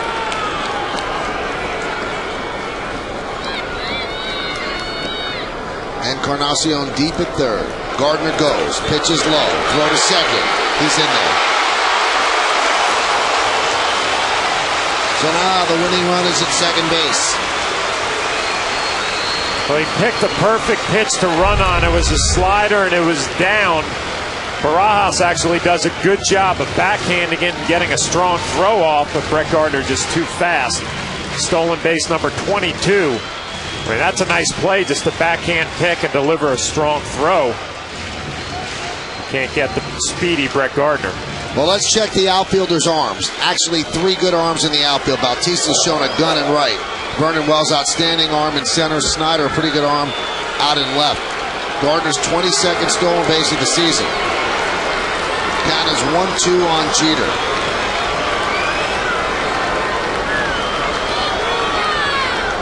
Pickoff was on it. Gardner just sneaks back.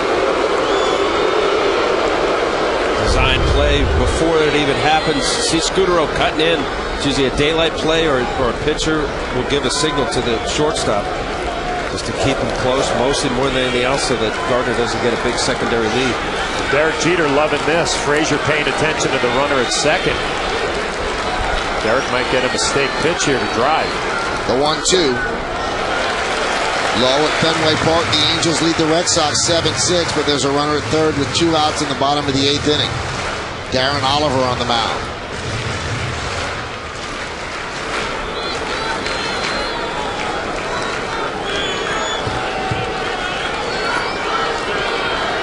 Gardner, the winning run is at second base. 4-4 game, bottom of the 9th inning. And the pitch. Ground ball is short.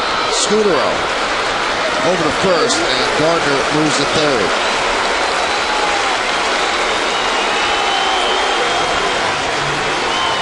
Most important thing for Derek Jeter was to get Gardner to third base. And again, the luxury of Brett Gardner and his speed. It didn't have to be too perfect. Routine ground ball to short. Gardner on third. Now, Cervelli hitting.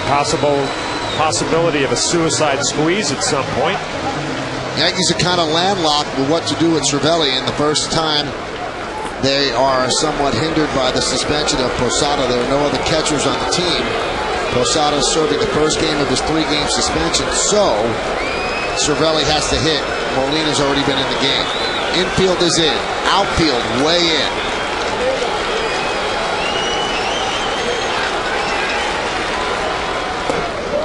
And the pitch is blown away. Now the outfield comes in as far as they need, that they think that they could throw out Gardner. So since Gardner's very fast, they are very, very shallow.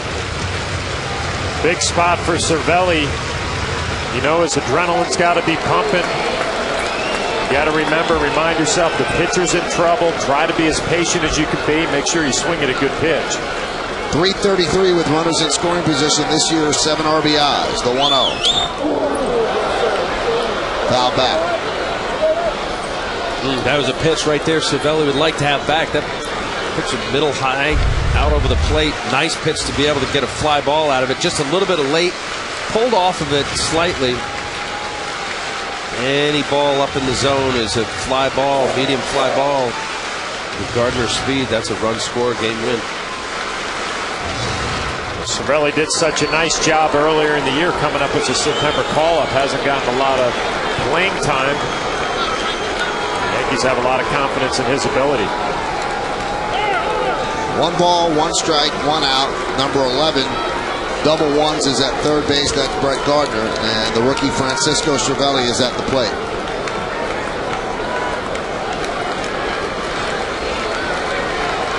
Four game.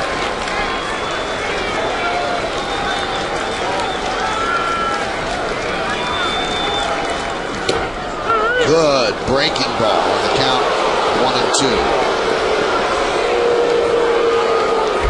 He's just got to fight it off here. This is actually, I think, it's a high changeup. Middle of the plate, just Cervelli looking for a fastball. Good pitch to elevate, just couldn't pull the trigger. Got to fight it off now. 2-strike approach. Mark Teixeira's on deck for the Yanks. And the 1-2. There it is. Here comes Gardner. And they've done it again. Another walk-off win. And the rookie Francisco Cervelli gets it done. The Yankees win 5-4.